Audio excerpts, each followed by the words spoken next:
Hey, Locker Room Philosophers fans, before we get into this episode, I would like to add a disclaimer. The views and opinions expressed on this episode are those of the person saying them, not of their employer.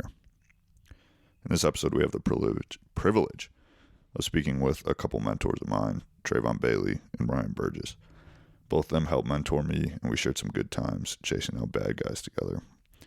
The big incident we discuss is the officer-involved shooting that Burgess was involved in July 2022. He shares a lot of details about the psychological effects of stress during a critical incident, as well as the aftermath and impact it had on he and his family. There's a lot to unpack, and we hope you enjoy. And for the viewers' listening pleasure, I've got a good story of our time together on the streets of 4th Precinct, B-side nights. There was one time in February 2022 where my man Burgess hit the boys up on the talk around and said, "Hey, I got 4 dudes coming out of this car right here." And sure enough, we all pull up.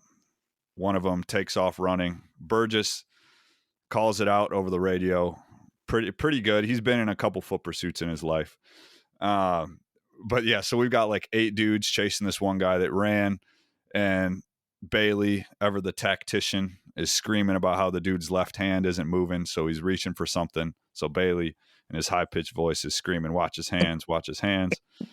The boys are all cutting him off to the right. I went left, and the guy cut in front of me. I took him down. It was beautiful. And then we cuffed him up. Afterwards, I'm talking to the guy. I'm like, "Hey, why'd you run when you saw Burgess?" He said, "Burgess? That was Burgess? That man knows these streets like he lived here." And so the people out there on the streets knew about Burgess, and they knew Bailey as the guy with the super tight sleeves, flexing those biceps all the time. Yes. So, I we're do glad to believe. have. Yeah, exactly. So we're glad to have these guys here today. So Burgess, let's start with you. Where did you grow up, and what did you do for fun? I grew up in Henrico, so the Richmond area. When I was younger, played baseball pretty competitively, and then I went on and played college baseball. So that pretty much was my life, growing up. Between that, working out, and just hanging out with some friends, that's pretty much my life. So was school a big part of your life, or were you just playing baseball and? Like I said, I could have tried a little harder in school. Hence my, like I said, I don't think it would change my career, but it might help in some other ways. Yeah, for sure. And so, at what point did you realize college baseball might be on the table?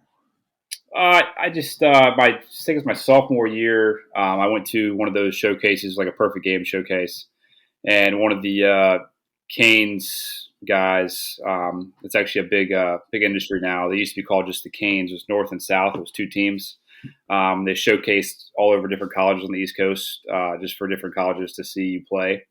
And now they're the Evo Shield Canes. But they actually liked me. They asked me to play on one of the summer teams. I played on the summer team with them, did really well, and got a bunch of looks from different colleges, and just decided to go with Radford University when they offered me the one of the best deals I got. So I went with Radford University. Okay, and I mean I know where Radford is, but I'm sure Mike doesn't since he's from Michigan. So Radford, what division is that? And that's in Virginia, right? It's a small D1 school, Big South Conference. It's Southwest Virginia. It's just past Tech. It's like 30 minutes past Tech. So it had no football team or anything. So you guys were the big men on campus. Yeah, baseball. They actually have a really good, known for like their club rugby team's pretty good. So pretty much baseball. Basketball is not bad either. So okay. And how was the college athlete life for you? it was fun. Probably a little. It was good. It was like a job essentially, because we just went Monday through Friday, even Monday through Saturday. Really, had study hall, had workouts and everything. So everything was like on time crunch. So you had to really manage your time, which actually helped me out a little bit. And what did you learn about yourself through that? And if that taught you anything that carried into your current career, kind of expand on that for me. Just basically working with others, because like a lot of the guys, how it's just when you get a team of people who are super like everybody's pretty much everybody's talented in different ways. Just when you get to D1 level, it's like another level. Like you're at high school, you think you're like the best player, and you go to a D1 school, everybody's just as good as you, if not better. So Mhm. it's all about like working together to win, as opposed just to be an individual and get like recruited or whatever you want to do. So it's just more of like a team aspect to the college level than it was high school and stuff. For sure. And then Bailey, you're looking neglected over there. Talk to us about where you grew up and what you did for fun. So for the most part, I grew up in Chesterfield, Virginia. For the first part of my life was in Henrico. We moved to Chesterfield in like '02. I was born in '94, so I guess like the first 7 or 8 years was spent in Henrico. But majority of my childhood was obviously spent in Chesterfield. Um, Not the most interesting guy in the world, but I played football from little league all the way up through high school. Um, didn't decide to go to college or anything. I kind of knew that wasn't in the cards for me. I didn't enjoy school that much in high school. I couldn't wait to get out of that. So after high school, I just kind of worked odd end jobs, nothing exciting. I did security for a little bit. I think I worked at Amazon at one point, and once I turned 21, I joined the police department. Okay. And 21 is the minimum age in Virginia, right? Yes, Yeah, in Michigan it's 18, so you can see that's what kind of crazy. kind of quality you get with that. Uh, but all right, that kind of smoothly segues us into the next question of kind of what got you interested in police work, Bailey. I know you had a figure in your life that led you to think that was an interesting and good career choice.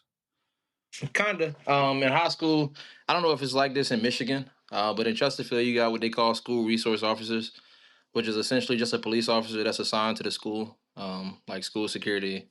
I guess they could also act in how this resource officer did for me, like a I'm not gonna say a father figure, but a mentor. We'll say that a mentor. But even then, I kind of always wanted to be a police officer, so it wasn't really much. He didn't hold a lot of weight in that. I've always wanted to be a police officer since I was a kid.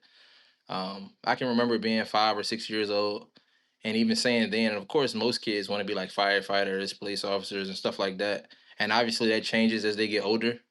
But with me, that never changed. Like, I never wanted to do anything else other than be a cop.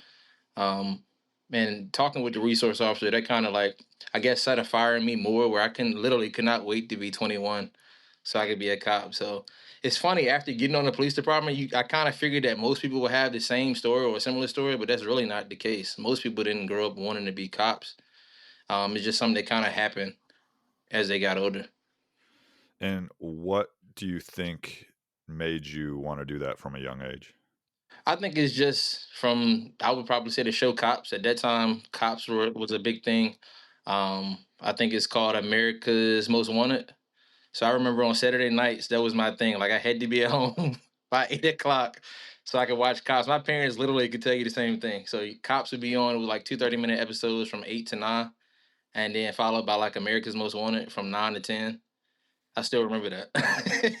But I remember being a kid and literally watching that every Saturday night because obviously back then we didn't have YouTube and where now you can watch whatever you want at any time of the day. Even now I still watch Cops sometimes. I know this sounds like very nerdy, but yeah.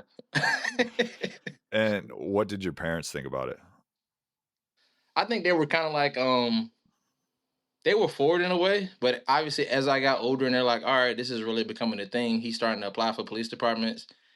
They were obviously like excited and proud of me, but they obviously the job is dangerous. So that was one of the things. Like, well, we know you want to be a cop. We're not gonna tell you not to be a cop, but you should probably apply to be somewhere to be a cop in a safer area. Even Yeah, though, as we know, it's not really a such thing. I mean, cops get killed or injured across the country in all kinds of different places, but they yeah, definitely didn't want me to apply where I ultimately applied to just because of the higher crime rate and the perceived danger in that area. for sure. And not to get too racial on it here, but I don't know, was it as much of a thing back then where, it was more of like a cops hate black people kind of situation was like what the media and everything were portraying? Did that play into it at all or no? I And don't remember. you're saying in terms of whether my parents or family wanted me to do it or not? Correct, yeah. Not really. growing up around the family and my parents and stuff like that, that wasn't really a big thing that was pushed in my house. I remember during like 2014, 2015 when they had the Mike Brown situation in Ferguson. Some of that stuff that we're dealing with now, that was like the first swing probably since Rodney King in the early 90s. So it was conversations like, you sure this is what you want to do? I kind of even experienced, I won't say anything that was super negative of police interactions, but it was definitely some that weren't the most favorable at times. That still never swayed me from wanting to be a cop. Like if anything, Okay. that showed me that to not do those things or kind of police different. Even now, dealing with people on the street, I revert back to remembering being on the other side and knowing Yeah. how that feels and just watching some of the things that you say or how you deal with certain people. But Yeah. no, Because that didn't really play a role. okay. Yeah, I know that some people that I worked with, that were black, their families like wouldn't talk to them anymore and all that. But that was, I think, mainly because in 2020 it was like a big news or whatever. But I remember you telling me about a few times when your car was getting searched and Mhm. you were consenting, quote unquote, to searches because they were telling you that the dog was going to mess with your car or Yeah. whatever. Yeah. Uh, so that none of that dissuaded you from becoming a cop at all? Not really. Like I said, growing up watching the cop shows, I kind of knew, like I got their pretextual stops. I kind of understood that I don't believe it was a racial thing per se. I mean, I don't know. Some of the areas that I was in, even though it was, I guess you could call it suburbs. I guess I kind of understand why they was doing it, but if you have no grasp as to why the police are doing certain things, a lot of people just automatically say, "Oh, they're doing this because I'm black" or whatever. I don't know. I mean, I did a lot of times the cops stopped me and they did want to search the car and stuff like that. But I was a kid that wasn't doing anything in terms of like illegal activity. I wasn't smoking weed, I wasn't doing anything illegal. And it was one in particular time a cop even stopped me. He goes, "Hey, I smell the odor of marijuana in your car. It's no way possible. I don't hang with people that smoke weed. I don't smoke weed, so that's definitely not a thing." Um, but yeah, not really. I guess going back to the question of how my family felt about me being a cop. They didn't really have an issue other than it being dangerous. But I had a few friends that were kind of like, they weren't the biggest fans, and they kind of, I wouldn't say we stopped being friends, but we definitely didn't talk as much after I started like the police academy, and got on the job. And even now, it's like a high and bye type of thing. If I Yeah. see him in public or on social media, but I guess you wouldn't say we're friends, more so acquaintance now. So that was the thing. Yeah, for sure. And then Burgess, what about you? What led you down the path that you're on? So when I was growing up, my uncle was a police officer in Newport News, retired as a captain there, and I used to go hunting with him when I was a kid, and he would just tell me all these stories, and he does all these different units, and I was just like, oh man, sounds awesome. So kind of stuck in the back of my head a little bit when I went to college and stuff, and then when I got out, I was like, hey, why not? Why not just put in to do that? I mean, that's not going to be the same, boring thing every day. I'm not going to go. I don't know if you know me. I just can't sit still either. So it's a good career. I don't have to just sit behind a desk and do numbers or anything like that, which is great. Yeah. And what did you study in college? I did sports administration on like the business side. So it wasn't the most interesting, topic, but it was a very popular one for people who actually did play sports.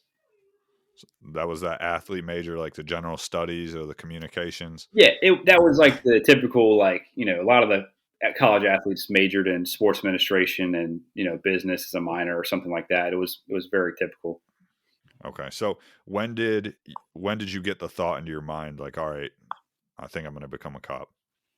So when I got out of college, I came home and I started like, coaching baseball, on the side a little bit, doing some personal training for Golds. Then I realized I was like, I'm good with like, talking to people and like communicating with them and like interacting. So I was like, why not just become a cop or apply at least? So, um, and I looked online, and the only people accepting at the time were, I know Henrico was not. So Henrico wasn't. It was just Chesterfield, Goochland, and Richmond I didn't put in for state, but it was just those 3 that I applied for initially.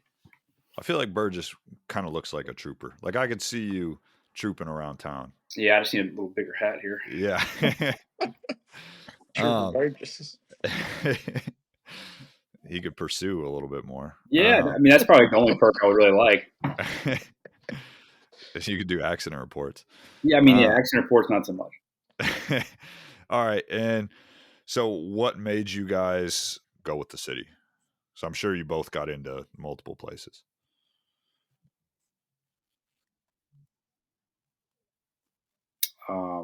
Yeah, so Chesterfield. Actually, it's funny you say that because I was in the process. I was in all 3 processes, and what made me want to go with the city was I actually wanted to actually get some experience and do some stuff, and I also was like another thing. I was like, I know that at the time it sounds crazy, but Chesterfield's uniforms were like all ugly green, and they wear that stupid green hat, and I was like, man, that just seems like a pain every day, like Now, when I used to go to Richmond, because, I was like 22 or whatever, 23 at the time, we used to go down there and, we would go out a little bit to the clubs and stuff. And the officers got to wear like these nice, relaxed uniforms. And I was like, oh, those actually look like police uniforms. Like they look legit. Like they actually look like they do, police work. They're not just riding around writing people tickets, which is what I wanted to do. So that played a pretty big role. And then Goochland, I X'd them out because it was kind of like super small department. And I was like, I didn't have a good vibe by it when I had to interview with poorly the named higher county west of Richmond, Virginia, and it's just a sheriff's office. It's like a probably 70-person department, something like that. And then Chesterfield wore these ridiculous hats that it's not even like they didn't even commit to a cowboy hat. It's like a shorter version of a cowboy hat with the brim is like 2 inches. It's not a cowboy hat, but it's also not a normal hat. It's really weird. Yeah. Yeah, like at the time they were like wannabe troopers, not like the but they just were in green. Florida Sheriff's Office green. It's like essentially kind of bird poop looking green. So yeah. All right. And then Mr. Bailey, what was your decision making process?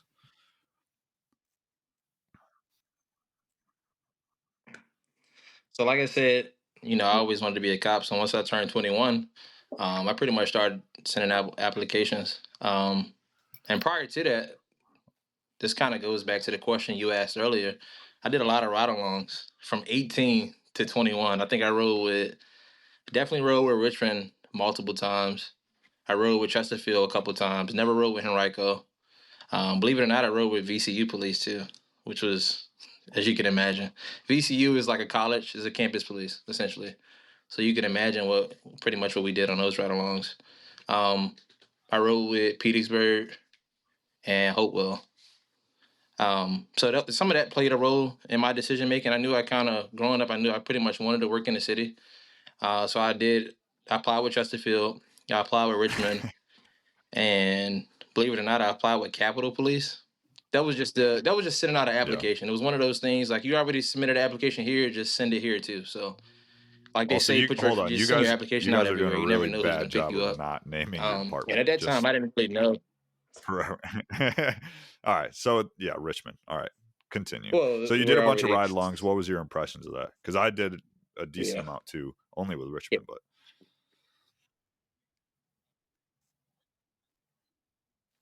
kind of what I figured.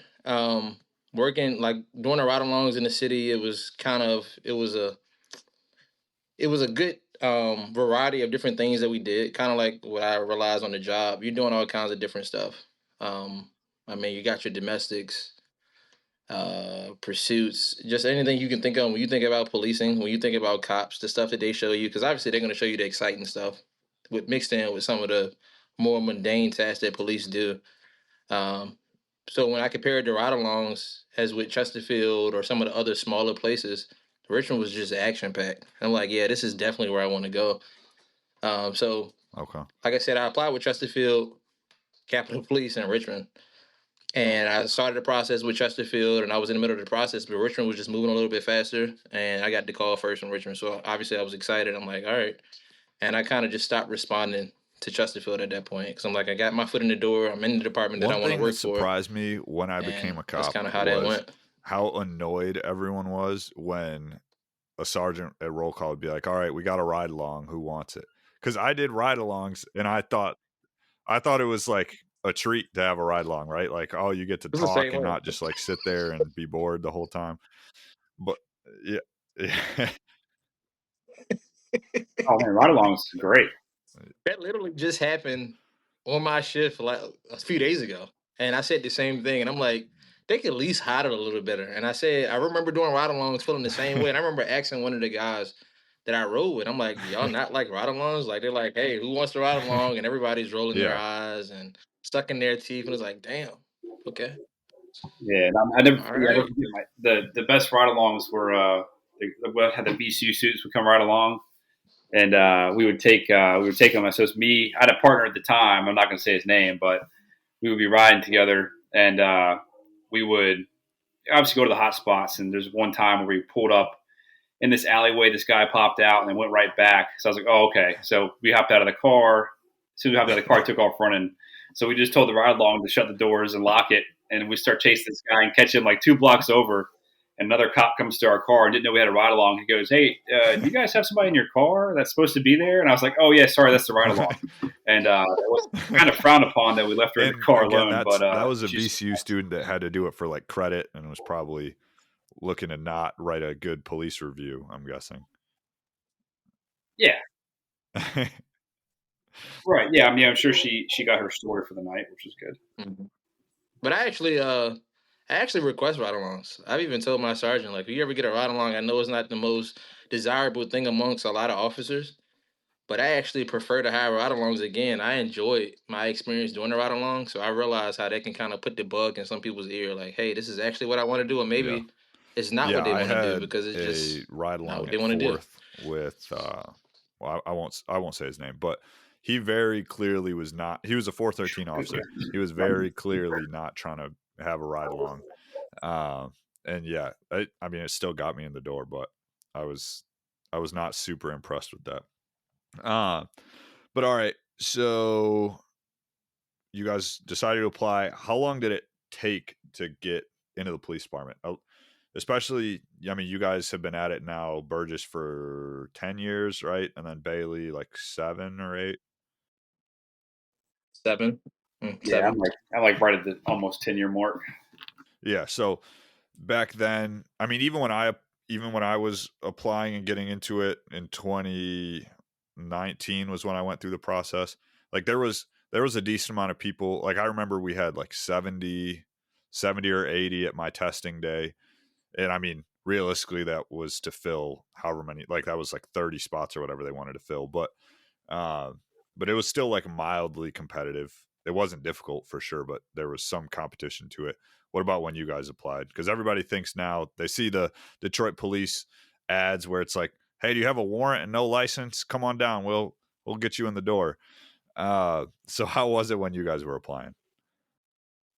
So when I applied, I remember showing up for the testing, and you had people from everywhere. I remember we were on the back deck at the academy, and this was maybe I want to say July of 2016, maybe, and it was well over 100 people at the testing day, and this was just the initial test where you kind of come in and in Richmond you had to already have the background packet done.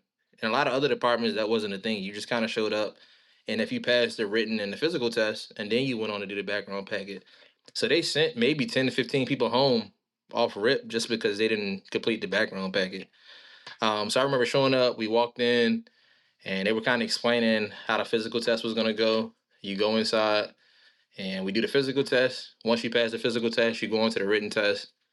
And this was an all day thing. Like I said, it was well over 100 people. We had to be there like at 7 in the morning. And I was one of the last people to go through the interview. So you had the physical, the written, and then like a panel interview. So it was like 4 o'clock in the afternoon by the time I was said and done. Um, so we went through that whole process. I don't remember exactly the steps after that, but it was a pretty long process. I think that was July or August, and I got hired by like November of that same year. So a few months. It Yeah. was pretty I smooth. I remember mean, being I was shocked. anxious. Like I Burgess said, will I've get to you in a always sec, wanted but to I do it. remember So it's being like, shocked Nothing really holding me all right, you back. I've get never been in there, and trouble, then never had a already, speeding like you just ticket, said, like nothing like that. 10 So I people should get get cut hired. from the jump because But it was they're like, oh, I just definitely an smoked weed anxious like few last months night of or wondering whether you're going to be whatever. hired or Like, I not didn't because it was even just so bring many my people they could have paperwork. picked from. And then, then you go to the physical test, which is like do 20 push-ups and like run around the tiny gym floor like 8 times. And then half the people can't do that. And then the written test is like, what state is Richmond in? And then there's like a bunch of questions like that. And then a bunch of people fail that too. It's like, where'd they find these people? What is going on? But so there is some selection process. Burgess, how was it for you?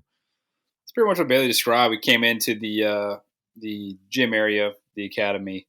You started off with us. It was a lot of people. I'd say it's like 150, 200 people when I applied back in 2014. So when I started, I guess. So yeah, it was probably 150, 200 people would have applied, and like you said, quickly they dropped. The PT test, got a few. What really got people was the written test. For some reason, like half of them failed the written test, and I was like, I went to Radford and passed. So I think it wasn't that bad. I mean, it was fine. It was all right, and then from there we stayed. Like it was a long day, like Bailey was saying. We stayed there, and we had actual after the written test, we had a actual interview, a panel. We had our panel that day, so they knocked the panel out too with 3 people, which was it was a random selection of people. It was like a property crimes detective and some other officers I've never heard of, but I don't know if they still work there. But they interviewed you. I guess they gave you a score, and then you know if basically if they didn't tell you anything, it was all right. But if they told you like you're done, then if they told you stuff after, pretty much it was bad news. That's what I was super confused about too, was they didn't tell you were on to the next step. They just didn't kick you out. So I was like, am I good? Like they haven't told me to leave yet, but like they haven't told me I passed. And so yeah, that was kind of nerve wracking for me. But then I saw some of the people that were passing and like they were clearly getting told to go to some interviews. I was like, I'm definitely better than that person and that person. Oh yeah. So it's an interesting selection of people. But uh, what was the academy like for you guys? It was cool. I mean, you kind of showed up. We got hired maybe I think so. We got hired like early December. I think when I initially got the call, and the report date was sometime at the first of the year. And the first few weeks were just kind of doing busy work across the academy. I think we were like painting classrooms, washing cars, just until they hired enough people for the academy class.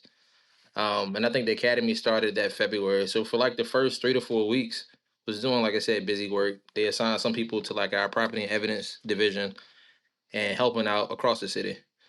Once the academy started, we kind of knew because at that time the department had videos on YouTube where you could kind of see how it was going to be set up. So most of us knew that what we call welcome aboard, which is like the first day of the actual academy, is like shark attacks from the cadre, other officers from the department that they call in. It's like a bunch of screaming and yelling and doing team exercises. We knew at some point that was coming. Um, and they had like I don't remember what her job was, but she was like the admin person for the academy. And she came in our classroom. And this particular day, we had to be in business attire, which wasn't unusual because we had to do that a few times throughout this period. Um, she comes in, she's like, "Yeah, your instructor needs you downstairs in room 118, which is like this big conference room." And we kind of knew then something was up, and we can't, like I said, we had been anticipating it. I had showed some of the people in the class like, "Welcome aboard. It's gonna be rough. It's coming at some point. We just don't know when." And I remember it was a Thursday, and I was like, "This would be the perfect day to do it." Today, and then we got one day in a week tomorrow, and we went down to 118, and our class coordinator, he stood on the stage. He's like, "Hey, I got a stack of papers," and he had like his class day uniform on with his hat. I'm like, "Come on, this is the day. This is what is gonna happen." And he's explaining whatever it was on the paperwork, and he talks to our class president. He said, "Hey, you need to come up here and get this stuff." And as he nears the stage, he throws the papers in the air, and everybody comes out from behind the stage, and they're screaming. It's push-up position. You can feel your heart beating your butt. I mean, you can like it was crazy. Y'all know how it was. It was pretty crazy. And they're throwing water bottles. People are screaming. People are yelling, and you kind of looking around, and everybody's just going through it. Um, It was a time where they spray like clear out, which is not like pepper spray, but it just irritates your sinuses and your eyes burn a little bit. They sprayed that in like the parking garage at the bottom, and we kind of ran through that, and that was adding a level of stress. We were already exhausted and getting yelled at. You can't do anything right. So, like I said, I knew that was coming. So it wasn't like a shock, like, oh, what is this? We knew it was just inevitable. So for me, I I had seen all those videos like 8 times each. And so I was fully expecting to get welcome aboard in a suit. So I got like a 2002 NBA draft suit. Like it was big. It looked horrible, but I was like, I don't care about this suit, right? It was just some old one, like from like a secondhand suit or whatever. So every day that they wanted us to be in business clothes, I wore that. So like my ID picture as a recruit was in this ridiculous suit. And then we ended up just getting welcome aboard in like our PT clothes. But I watched too many of those videos and got a ridiculous suit. But Burgess, how was it for you? The same thing. They kind of like had us come down there, like Bailey was saying, and there was one particular officer who was in charge of our academy class. You could take a guess at that. Your favorite person? Yes. But that particular person was in the middle. The same thing with the papers, and threw them up in the air, and they all started screaming and do push-ups or whatever. And it was like, that's fine. I mean, the worst part about it was some people would switch yelling at you. You didn't know who was yelling. And I'll never forget, like, and I think was half the problem to this day why liked me so much. But I'll never forget. She was like yelling at me, and I was like, "Yes, sir." And she was like, "Do I like a sir to you?" And I was like, "Oh my god, that's my bad." So, so we started off on the wrong foot from get go. But that's a funny story. But that was just high stress, and they just had us out there sweating in the heat in our business attire, ruining our dress shoes, which sucked because you had the right idea. I wish I would have wore some terrible suit, but my suit was definitely ruined after that. Did you guys have anything in the academy with that you struggled with, or that you thought, all right, maybe this isn't the right thing for me? Like, what have I gotten myself into? For me, not really. Like I said, again, growing up, always wanting to be a cop. As I became closer and closer to the actual start of the academy, I was watching even more videos on YouTube. I mean, academies from across the country, not just for the department that I selected. So I kind of knew what the academy was going to be about. I think I was pretty middle of the road on most things throughout the academy. I don't think I really struggled with anything too much. At that time, the running was a bit much. Like I was working out before that, but I guess I just wasn't ready for that. Obviously, over time, that got better because we did PT tests every week. I don't think they do that now, but we did a PT test every Friday. We did a PT test, and you had to pass a certain amount to get hired. But the running was rough at first, but again, I got better at that. So since I don't work there anymore, I'll talk shit about this, but I never understood why we did PT tests all the time, but then failed every PT test and there was no standard. That always pissed me off because I mean, I won the PT award for my class, and then this person is failing every single test and running like a 30-minute mile and a half, and then they're just not getting cut. But anyways, Burgess. Yes, that was we had the same kind of people in our class. I think it was everywhere. They kind of pushed them through, unfortunately. Yeah, just warm bodies. Yeah, I'd say the same thing. Like nothing. I honestly was lucky enough to be in decent shape. Didn't have an issue with any running or anything. The only thing that got me on the PT test was the stupid stretching, which was ridiculous. I can't stretch at all, so that got me there. A few points to duck. Yeah, sit and reach. I couldn't do that at all. I'm not sure how that incorporated into policing, but anyway.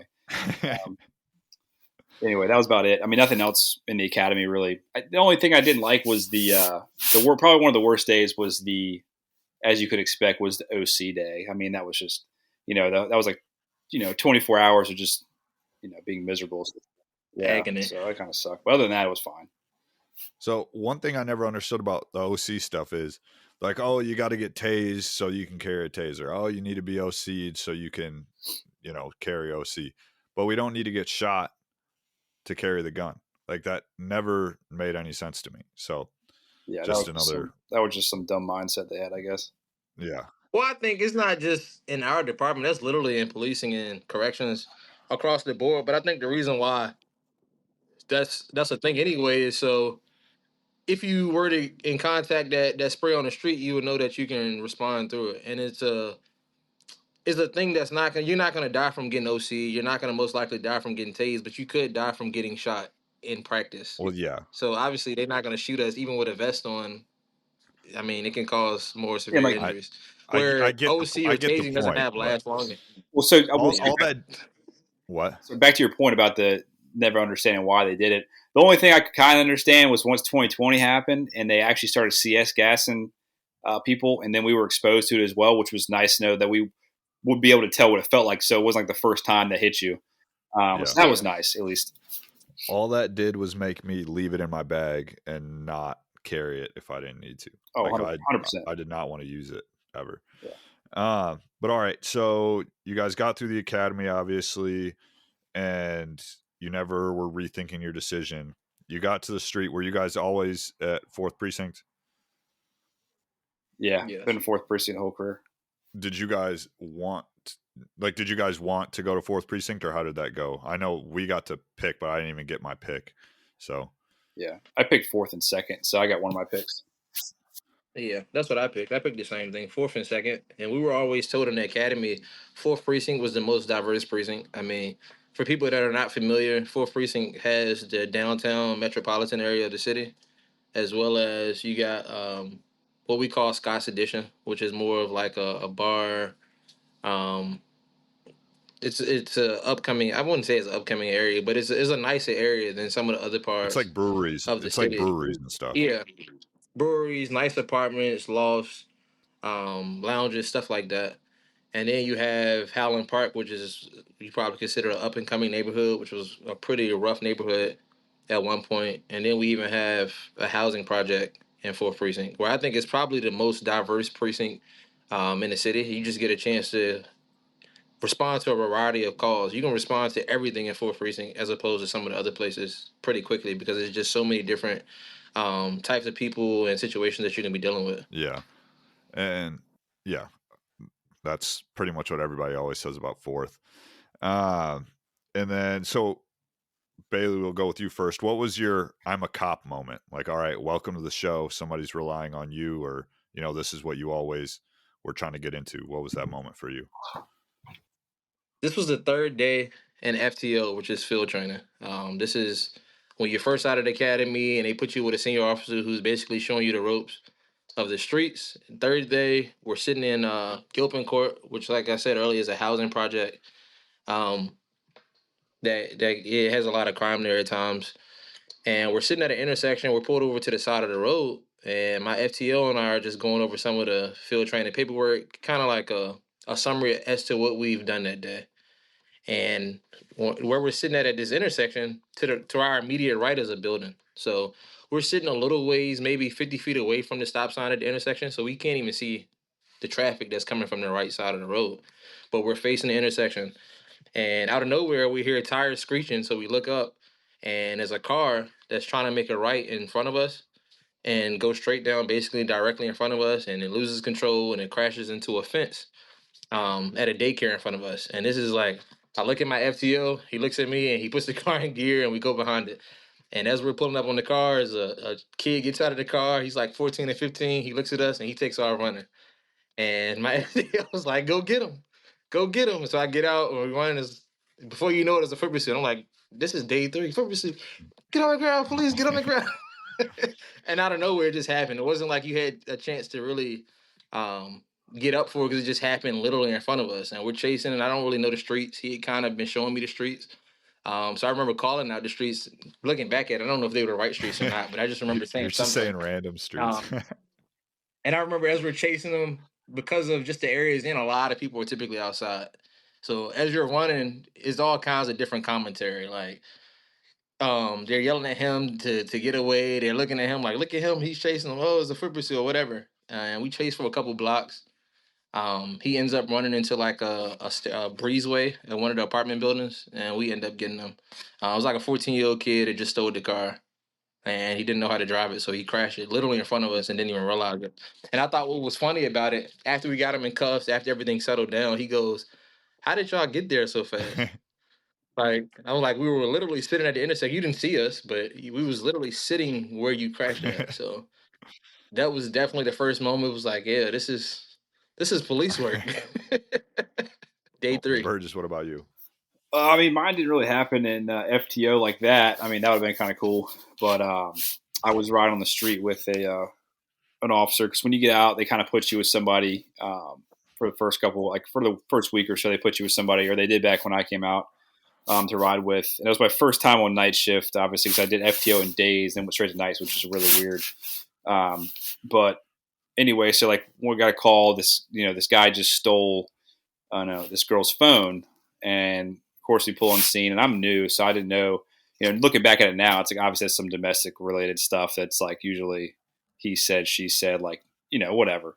And I pull up, and this dude matching the description, takes off running. And I hop out of the car and start chasing him. Like, I'm like, oh, this is definitely the dude. Start chasing him. And I leveled this dude, like tackle him, full on tackle him, get him in handcuffs, get the phone back get the phone back, which was great, but it was cracked at the point. So, but yeah, that was like my first thing. That was like my first thing that got me like really like, oh wow, this job's awesome. Like, just caught this guy for stealing this, person's phone. It was a pretty good feeling. So that was like my first real, like, I guess, police, I guess, action taken that got me like into the job. Yeah, for sure. What kind of made you guys realize that this is a serious job and that you guys watch footage in your spare time and try and get better at your craft? Because I mean, a lot of people don't realize this. A lot of cops don't take their job very seriously and watch any kind of footage or get better on their off time. So what made you guys, invest in your professional development, we'll say? I would say just the experience on the street, encountering situations that could have potentially went south. Also encountering situations where you handled yourself and you did what you needed to do. And with the access that we have now in 2024, like I said earlier, like with cops or whatever, you can literally go on YouTube and find anything that you want to find. Being a cop is one of the one careers that you can go on YouTube and literally look at what you do. I know some people say, well, we do this every day. Why do I want to go and look at it on YouTube? But the biggest thing for me is learning from other people's mistakes. So because the videos you're watching are police related videos, we're going to be put in those same type situations. So if we can learn from a mistake that an officer did, or even something good the officer did, without actually being in that moment, I think that's a mental rep that could potentially help you when when you find yourself in a similar situation on the street, which has happened numerous of times. I mean, it's interesting how I've watched some videos and I've been in a similar situation later on the street, and literally that video, it sounds crazy, but in that moment, that video will come to mind. It's like, oh, don't let the guy do that. Oh, I've seen this before in a video. I'm going to handle it this way. I'm not going to do that. Where if you've never seen these videos or never been in that situation, you might not think the same way if somebody who has watched the video. So I think the main thing is just getting mental reps from watching videos. And as time has evolved, like I said, the sky is the limit in terms of looking at training videos or body cam videos or whatever from various departments across the country on YouTube. Mm-hmm. Burgess, what about you? I mean, when I first came out, I we didn't really have anybody that was crazy proactive or anything. And I'm sure that when I was doing stops, it was more like I was getting lucky as opposed to being, safe in my tactics because nobody was there to really teach us or tell us what we were doing wrong. There was a lot of new guys on the same shift. I'm sure I missed a bunch of guns, a bunch of drugs, but I guess it happens to everybody. And there's a couple guys on our shift who were, back when we started, the captain had designated like 3 2-man cars that were proactive cars. And those guys would go out there and getting foot pursuits, vehicle pursuits every night. They were getting guns and drugs. And I was like, I want to do what they do. So I actually asked to ride with one of them a couple of nights. And I was able to do that and kind of watch how they worked and how they did things, which was very helpful. And I kind of like just kept going from there. I was really trying to get like a good, like, mentor or mentors to watch do stuff, because if you don't, have them on the street, you're not going to do anything. So that was great for me. And a lot of those guys are gone now, but that was fantastic to like be able to watch those guys do their job. Mm-hmm. That actually answers my next question. So, Bailey, did you have anybody that kind of mentored you or helped you turn into what you are today? I know for me, it was it was you. It was both of you, but I know that Bailey and I frequently after calls would just like hang out and stay out of service for like an hour and break down different things. Um, and so that was super helpful for me. So did you have anybody that did that for you? Not really. I did have one in particular sergeant. I would say maybe around year 2 or 3, where he would, after certain situations of us doing police work, he would sometimes bring us in the office and say, "Hey, did you think about this or did you think about that?" And in the moment, to be honest, we felt that it was annoying. It's like, oh, we can never do anything right. This person always has something to say. But later on, after development as a police officer in the job, it's like, well, this guy, he's just been on the street longer, and there's things that we can do better. And I found myself now doing the same thing to younger officers or just officers in general, where it's no matter what we do on the street, no matter how good it was, we can always do something better. And in the job that we're in is a life or death job potentially. I think you should want to be better. So I would say, yeah, I had a sergeant at the beginning Mhm. that kind of would always put nuggets in our ear, about different things that we could have did better or different things to think about in those particular situations. For sure. And then Burgess, early in your career, you won the RPD Rookie of the Year award. What what do you think set you apart in terms of that? And that, because obviously that award has lost a little prestige here in the last couple of years. So, what do you think kind of set you apart in terms of that? And I mean, it sounds like you were having a good time. I think it was the guns for me. I think that year, as the rookie year, I had like 16 guns seized. So I think it was a lot of the gun arrest I had, and that was just mainly me getting to know my area and just where to go as far as like where like the little street gangs, as you would call, hang out. Like the problem, you get to know your problem guys, and like once you find out that area, you can really hone in and try to like spot stuff, and that's where you get a lot of your good stops from. Hmm. That was another thing I was going to touch on later is how you both got to the point where you knew the players. Like Burgess, you would call out over the talk around like, "Hey, so and so is driving this car. I just saw him. I'm going to go get food, so I'm not about to stop him, but he's suspended. So anybody that wants him, he carries guns. I know his license status." Like, how do you get to the point where you know your area so well that you know everybody's license statuses and what they drive and whatnot? Yeah, so that was a big thing I did when I used to work in the one area, the 412 area. It was like Lincoln Muse area, Washington Park. I got to know all those guys so well because I would actually get out of my car, when they were all out, huddled around wherever they were huddled, and I would find different ways to like, you know, ID them or stop them, get their information, and I would remember all of it and I would study it. So like I would have like I actually used to keep like a little like folder with like their names and stuff in it, so you would know where they were from, like who they hung out with, and then like one of the tips you can do every day, since in the courts they like to be able to you'd be able to articulate like how did you know he was suspended. So basically, I would run some of the same guys before shift and make sure they weren't wanted or if they were still suspended or not. So if you see them, you don't have to wait. You can just go ahead and stop them because you already ran them.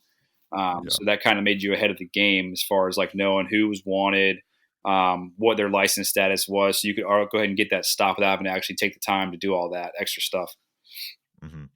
And who taught you that that was a good thing to do, or did you just come up with it yourself? No, that like I said, that went back to the other guys I used to work with, the older guys, and they used to do the same thing. I mean, I was just kind of like amazed. They knew these guys' names, they knew them like their middle name, their birth dates, essentially. Like they knew like everything about these guys that they would hop out on, and like their areas they hung out at. And they told me like, yeah, this is what we do, this is how we do it. And they showed me a similar book, like I'm sure you've seen books at the precinct. They do. They have like Gilpin book in there. Some people have kept different people who stay in Gilpin. Just different stuff like that. Actually, very helpful. And then I'm just really, I guess, I can remember faces very well. So luckily, I can do that. For sure. And what about the gun game made you interested in it? I'd say it's just like one of the most like satisfying arrests you can make. Would be like a firearm felon arrest. It's just basically taking a gun off the streets of somebody who shouldn't have it in the first place.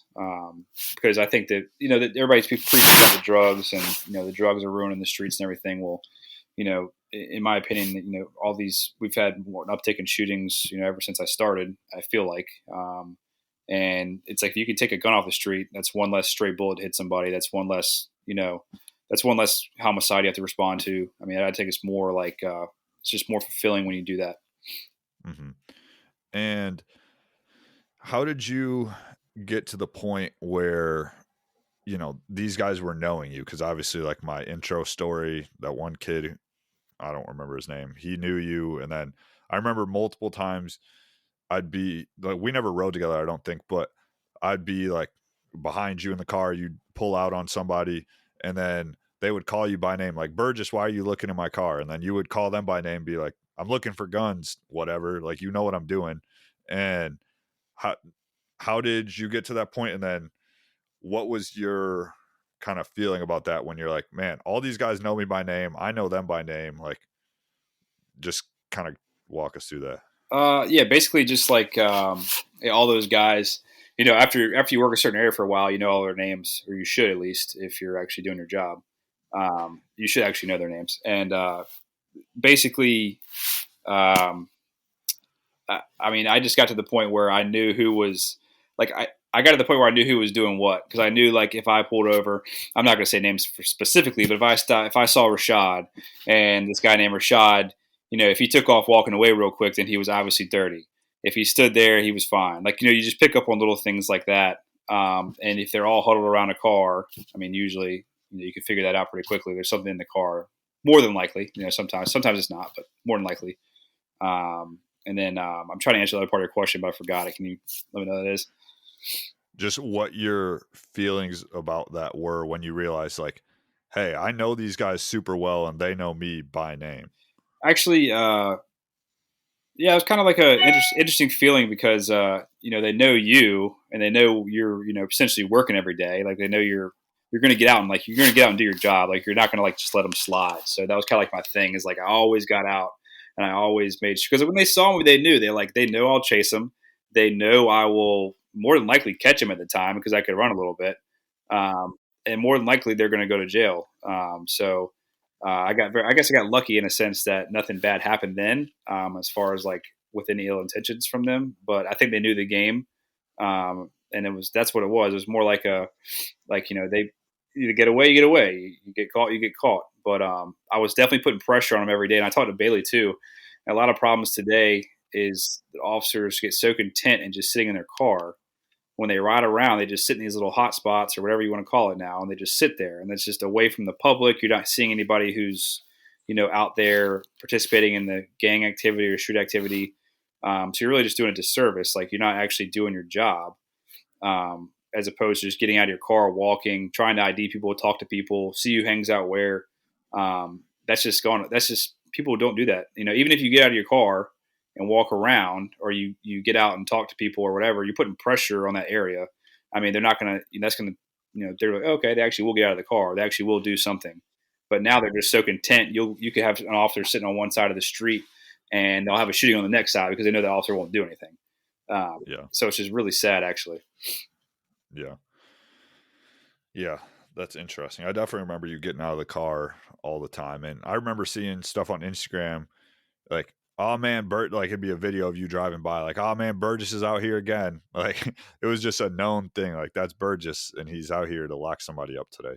So I mean, we even saw it. We saw it on Instagram a few times. yeah. It was like, y'all be on the lookout. Burgess is out. Yeah. Yeah. That's kind of crazy that you would see that on Yeah, I mean, that statuses. just means, like, I guess, you're doing your job because they just know you're going to actually do something. I mean, that's just the way I look at it.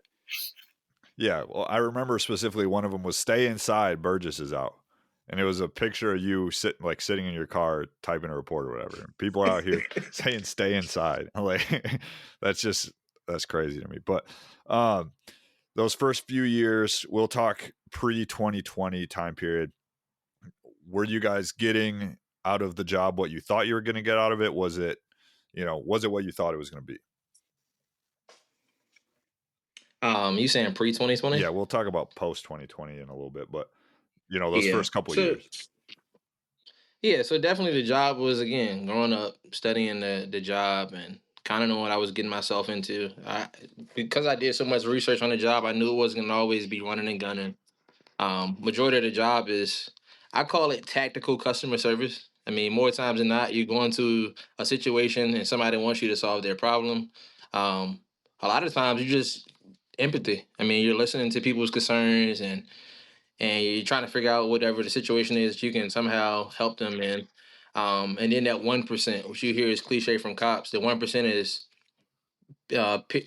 just sheer terror sometimes or excitement. It's weird how that works. Like at the same time, it's a scary situation, but somehow at the end, that was a very exciting moment. So we definitely got a lot of that the first couple of years. So yeah, I mean, even now, I thoroughly enjoy the job. Like I don't see myself doing anything else. So yeah, it's what I thought it would be. Burgess, what about you? I think it's what I thought it would be. It's probably like even better than I thought it would be. To be honest, you know, I've had an interesting career as far as like circumstances and where I'm at now. But yeah, I think it's everything I thought it would be. Hang on, I'm sorry, my dog's barking. Uh, but no, I'm very happy with my career choice. I wouldn't have changed it for anything. Even though what happened to me, I still wouldn't have changed it. Um, and I will say, I guess the only thing you don't really realize is just all the stuff that actually goes on. Like people who don't do this career, Bailey can attest to this. Like they really have no idea like what goes on a daily basis, like in the world. I would say, like on the streets and stuff, because all the stuff that we respond to, all the craziness, like none of that makes the news. Like only what they want to make the news will make the news. But it's actually wild what goes on that you don't hear about. Yeah. And I think that's another part too about the job being exciting. Even now, I really enjoy. Me and Burgess was sitting together the other night, and it's you're shooting the shit, y'all are joking, talking about whatever, and maybe the shift hasn't been very exciting. You went to like noise complaints, accidents, stuff like that, and the tone drops, dude, and it's a shooting, or it's another precinct in a vehicle pursuit, or it's just something action packed, and you kind of go in police mode. You get in your car, lights and sirens, the radio is talking. I don't know. That's really exciting. I always say, "Oh, how come no? Like, who wouldn't want to be a cop?" Granted, I get it's dangerous. It comes with a lot of the other stuff, but no other job I think gives you that type of adrenaline rush from time to time. And sometimes it's multiple times a night, or sometimes you go for weeks and you don't really get it. Not so much in the city. I mean, you're gonna typically get it once a week on patrol. That's a question that a lot of people ask constantly. Why are you still in patrol? Why are you still in patrol? And I know there's other things that you can do in the department, but I enjoy being like first one on the scene and scene management. That's really exciting to me. I enjoy I it. ask you that pretty much every time we talk. Like, why? Yeah, Why are everyone you does. still in patrol? Future Um, sergeant there. so what? Looking back at your career now, like, how have you guys seen yourselves change, and then kind of maybe how your worldview has changed since you? Basically, Bailey will test this too. When I came back from when I came as 2018, I think me and Bailey were on the same shift for the first time, and I was just Bailey thought I was wild. I would chase like two or three guys a night. It was just something going crazy all the time. I mean, I was really going hard, and I was like, I would say less cautious, obviously back then. I would just wouldn't even think twice about it. I would just be, hopping out of the car. This guy's got a gun. I'm chasing him. I'm chasing people, doing all kinds of stuff. And like looking back at looking back at that, it probably wasn't the smartest thing to do. But it worked out. And then obviously now I'm completely different mindset than what I was as far as that goes. I'm like extra cautious because I realize that you know this job it's a great job, but at the end of the day, it's a job, and they're just going to replace you. You're just a number for them. And as a guy getting is it really worth it at the end of the day to not come home? And that's something I really found the meaning of recently.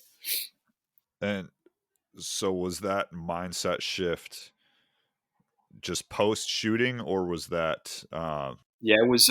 It wasn't. Yeah, it was definitely after 2020 as well because I kind of saw everybody could see the shift. It was like policing wasn't a popular thing. People hated the police, and I just realized that really had to be cautious. Like I'm not to say super cautious, but like made you think a little more, made me slow down a little bit more, especially when I got married and everything. And but definitely just slow down a little bit. And I realized too, like, I've been doing this, for a while, and you can attest to this. When you arrest the same person over and over again, and they keep getting out, it's like, well, there's only so much you can do. I mean, you can't fix the system completely.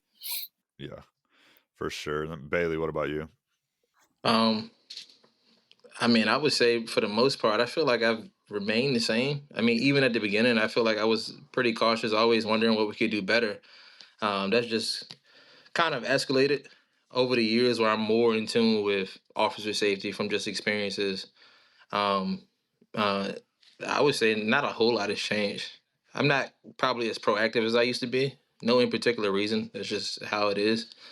Um, but I'm still gonna do the job. If I respond to a call and something needs to be done, I'm gonna do it. The hot calls really big on like setting up perimeters if it needs to be, scene management, stuff like that.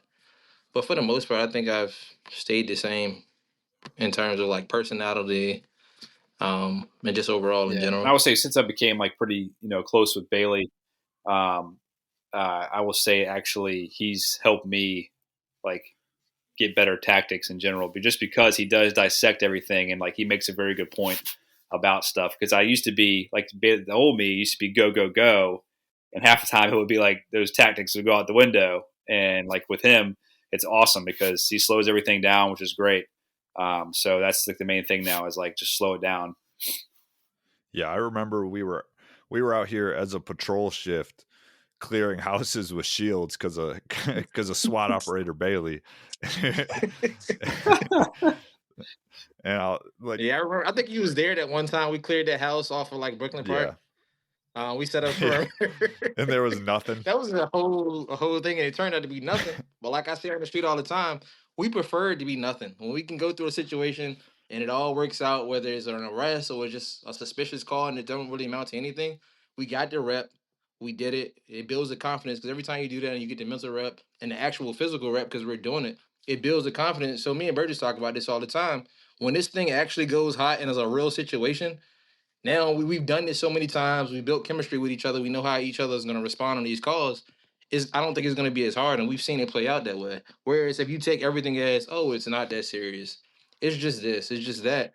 Well, when it really goes serious, you've never really done it under more chiller conditions, if that makes sense. Yeah, for sure. And then so that kind of segues what Burgess was saying kind of smoothly segues into the big incident. So July 25th, 2022. You want to walk us through that? Do you remember what happened earlier in the shift? Because that was pretty late in the night, wasn't that? Was like after you would normally get off. Yeah, that was like I think I came in late that day and just asked the sergeant if I could work late and go home. So that was kind of the deal there. And I guess people had just gone home, like Bailey had just gone home. A couple other guys went home. Um, basically the shift that would help you went home.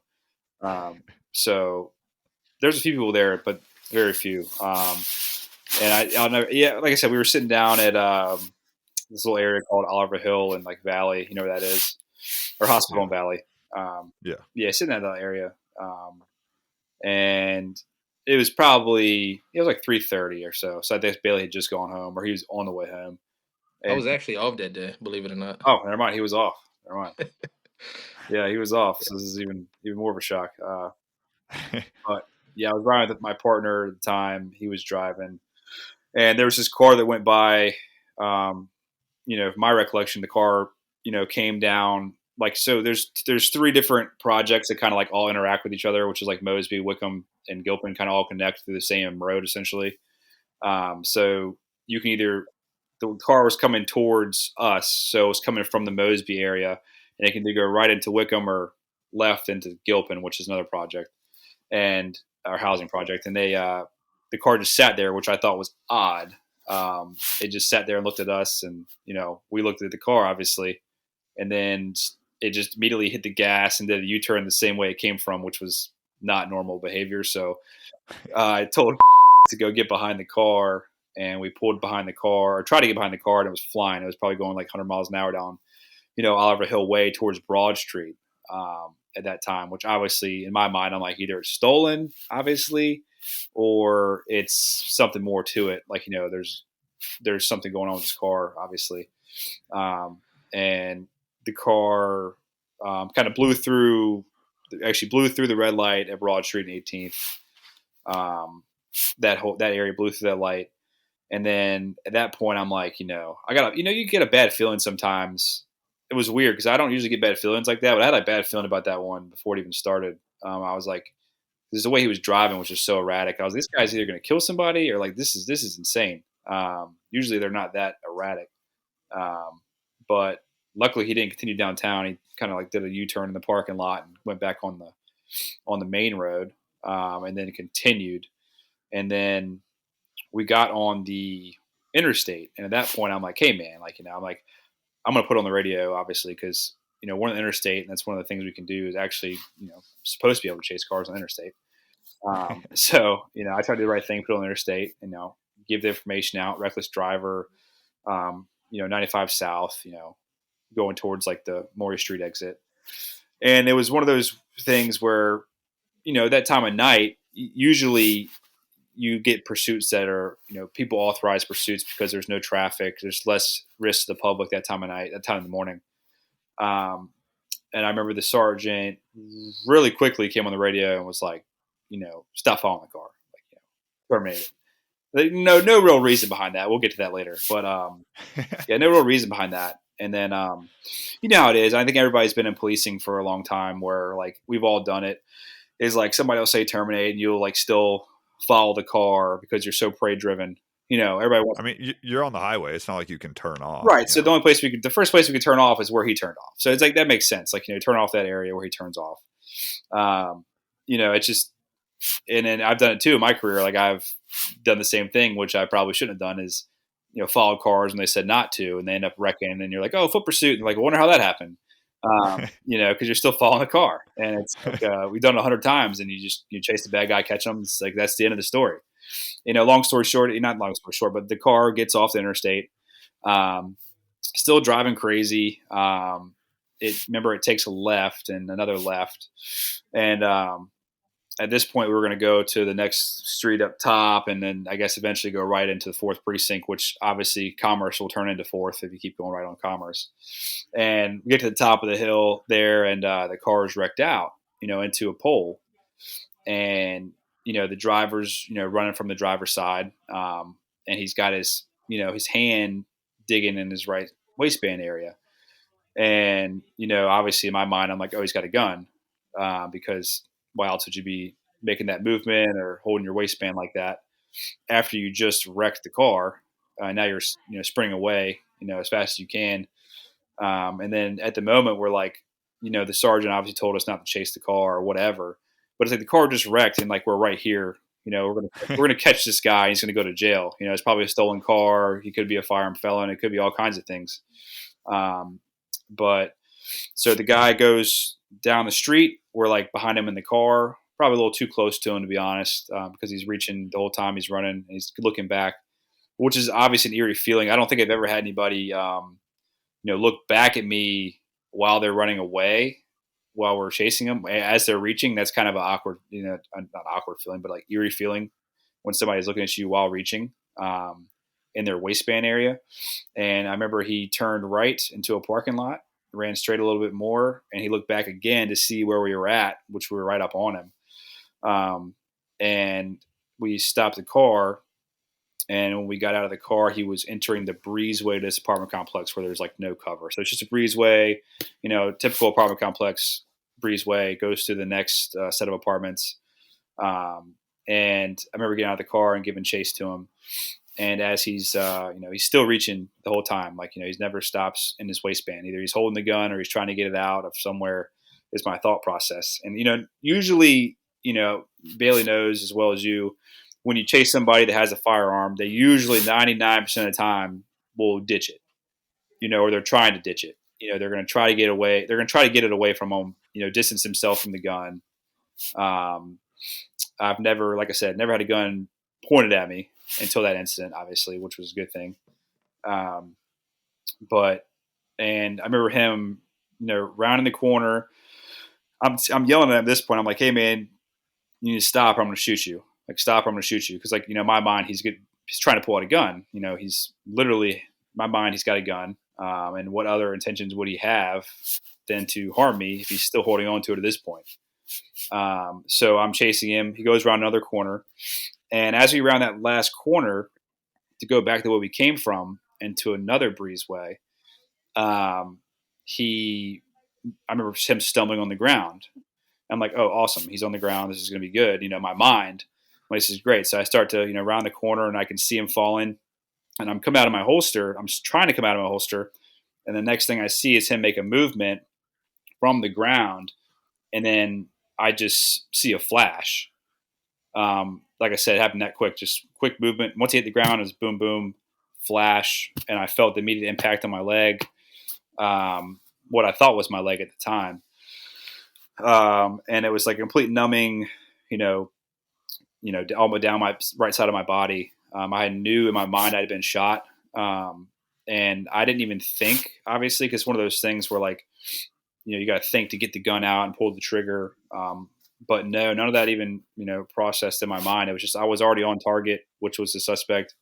And I was already pulling the trigger as I'm running by him. So I'm already exchanging with him, as I'm running by him, which actually, I will say, going back to me drawing from the holster I had was an ALS holster, which is the one where you can flip the hood down. There's still a little lock-in button, so it won't fall out during a foot pursuit, which is nice. But what helped me in that situation was my hood was already down. So all I had to do was just, push the little button and it comes out pretty smoothly. I recommend those holsters just for that reason. Like you can have them down and it's still not going to come out. So that saved me there. There was one less step I had to go through withdrawing my holster quickly. And then as I'm going by him, he's shooting at me. So basically he's tracking me at this point. So like he's on the ground and he's trying to follow me as I'm running past him. And as I'm running past him, he's shooting. And basically I'm shooting back at him, but I'm aiming at his like muzzle flash because it's so dark out. And like I had a gun flashlight at the time, but when you chase somebody, usually I run with my other flashlight because you can't just, technically running with your gun out is not smart anyway, really, in case you fall, all kinds of things happen. But yeah, I had the handheld out already. And so I didn't even think to hit the gun flashlight, in the same instance that I'm pulling the trigger because it was so close. It was very close shooting. And as he's shooting at me, I'm seeing his light. I guess he's seeing my flash, like just flashes were what I'm shooting at, which ended up being center mass where he was holding the firearm. And I remember, him going down. He actually went down during the first exchange. And I'm like, okay, good. I got some distance. I, touched my leg where I thought I was shot, told my partner at the time I was shot, who I guess was still running around the other side to come up to meet us. And I remember well, I'll just say Reinhardt now because that's who it was, Reinhardt. Reinhardt, he was on the ground and he was like in pain. I could hear him yelling. And then all of a sudden he made a quick movement, towards me, like on his knees almost, like to get back up to shoot me again is what my mind thought. And so when I saw him make that movement and it looked like he was about to come up with a firearm again towards me, I fired a second round of shots, at which point he went down again and crawled, I guess, to the back of a building where he ultimately, I guess, threw his backpack containing whatever. That's what my partner said at that point. And so then me, my mind thinking that he's down, tell my partner, excuse me, he was shot. I was shot. And, I was told to go get a tourniquet on, which was very helpful because he kept me thinking, obviously. And he was like, hey, go put a tourniquet on because I obviously knew that I was in shock. And like, obviously at that moment, that moment in my head, I was like, holy smoke, like I'm going to die. I just got shot. Like I'm going to die. I didn't know how many times I got hit. So he allowed me to go behind a car, take cover, get a tourniquet out, start placing my tourniquet on by still talking to him, which was extremely helpful. So you came around the building, and what was the mindset behind just running past him? Like you were just, all right, it's going to be harder for him to track me, or was it just subconsciously, I'm just going to keep going? Yeah, so I know that's one of the things they preach on in the academy. That's actually very helpful is not standing on the X, as they call it, and just to actually move off of it. Because once he came around the corner and he makes that quick movement and shoots at me, if I just stand there, he's going to hit me. He fired at me 9 times. He fired at me 9 times. If I stand there, he might hit me 9 times. And at that moment, there was no cover. I didn't see any reasonable cover I could get to. And, honestly, I was so focused on him. My only thought process was to keep running past the threat. So I ran past the threat while engaging it the best I could. I felt like if I had stopped and became stationary, I would have been hit again or hit in a worse place. So I just did what my instincts told me to do, and that's why I'm here. How many times did you shoot? So I fired 18 times and did an emergency reload. And he fired 9 times, I believe. And I believe he only stopped firing because I actually was able to hit him. So he actually stopped firing because of that. Hell yeah. And then, they talk about when you get in a critical incident like that, time slows down, or there's the auditory exclusion. Mm-hmm. Yeah. Did you experience any of those physiological effects? Yeah. So I will say that it definitely felt like slow motion when that initial gunfight was happening, as far as like the close quarters one. It felt like super slow. I mean, it was happening super fast, but I'll never forget. Like, I remember my sights would come up, and when they came back down for me, but like, obviously because your sights come up and down when you run, when they came back down, I would fire. When they came back down, I would fire. So it's kind of like, it was slow. It felt slow doing that because I actually really tried to focus in and actually stop the threat from him shooting at me instead of spraying rounds and running blindly. I actually really did try to focus in, and it felt super slow, but I guess it was really fast. As far as auditory exclusion, that actually was a thing because I never remember hearing a single gunshot except for the first one. And then after that, I could hear my partner clearly. I could hear everything around me. Like, it didn't affect me at all. Like, I wasn't like, didn't have any problems hearing. I was able to talk on the radio after I got shot. So when I got hit, I was able to talk on the radio saying, hey, shots fired. I've been hit. I was able to say that with, so they could understand it, which was good. I was able to, and I'll say the big thing with the whole incident was location. So a lot of the stuff that goes wrong is when officers don't know their location and they can't get anybody to help them or get help to them. Luckily, I was able to call out a street that we started running on and give out a good location. So the other officers got there within a couple minutes to me, because it could have easily been, chasing this guy like we've all done before as police officers, chase people. We don't know the streets exactly. It could have happened like that, and that's I'm really glad it didn't happen like that. Well, yeah, and that was a completely different precinct too. So that I had no idea where you guys were except for off the Maury exit, when I heard about it.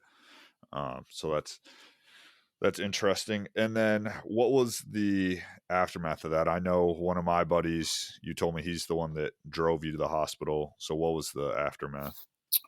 Yes, the aftermath. Actually, one more thing for the, I know you were talking about like during the moment kind of thing. Like, one of the things that you experience with that is the distance wise in your mind, I guess. So the second rounds I fired were probably like at max like 15 yards away.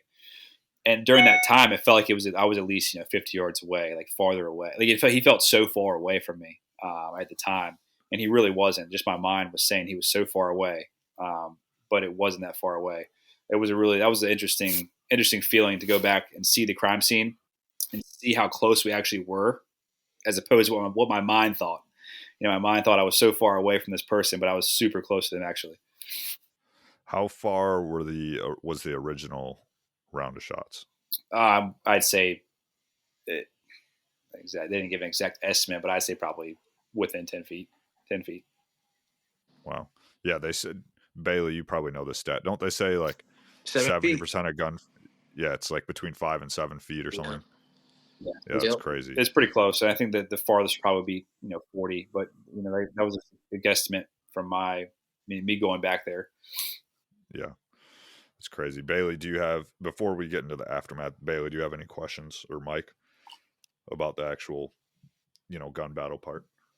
Not any questions other than how I found out about it, but I'll let him finish, in terms of him going to the hospital and all of that stuff. And then I'll say. And actually, backing up on the radio traffic part, at what point was it just like, all right, we're behind this car, and then the certain sergeant says, all right, terminate, and then the next radio transmission is, "Hey, shots fired. I'm at this location," or what was Yeah, the radio basically, traffic like, like? long story short is, yeah, that was what happened. Was the sergeant said cut it off. My partner decided to keep following the vehicle. I guess in hopes that it would, obviously did what it did and wreck out and catch the guy. He was advised to not do that by me, because I told him, I've been in trouble before, and getting in trouble for pursuits that's one of the things they want to hem me up on now. And I was trying to look out for him, and I knew what time it was. And I knew that we did have a lot of backup at the time. So I was just saying, I was trying to I was trying to go the other way, which is rare for me. But and then yeah, last transmission was stop following the vehicle, and then the transmission before the shooting was we got one running Everett and Commerce. So I remember I gave them the street that we were running on, and I said I came across 4 though, which was not one. So I came across 4, and they were like, I think they were confused by that, and that was the last transmission.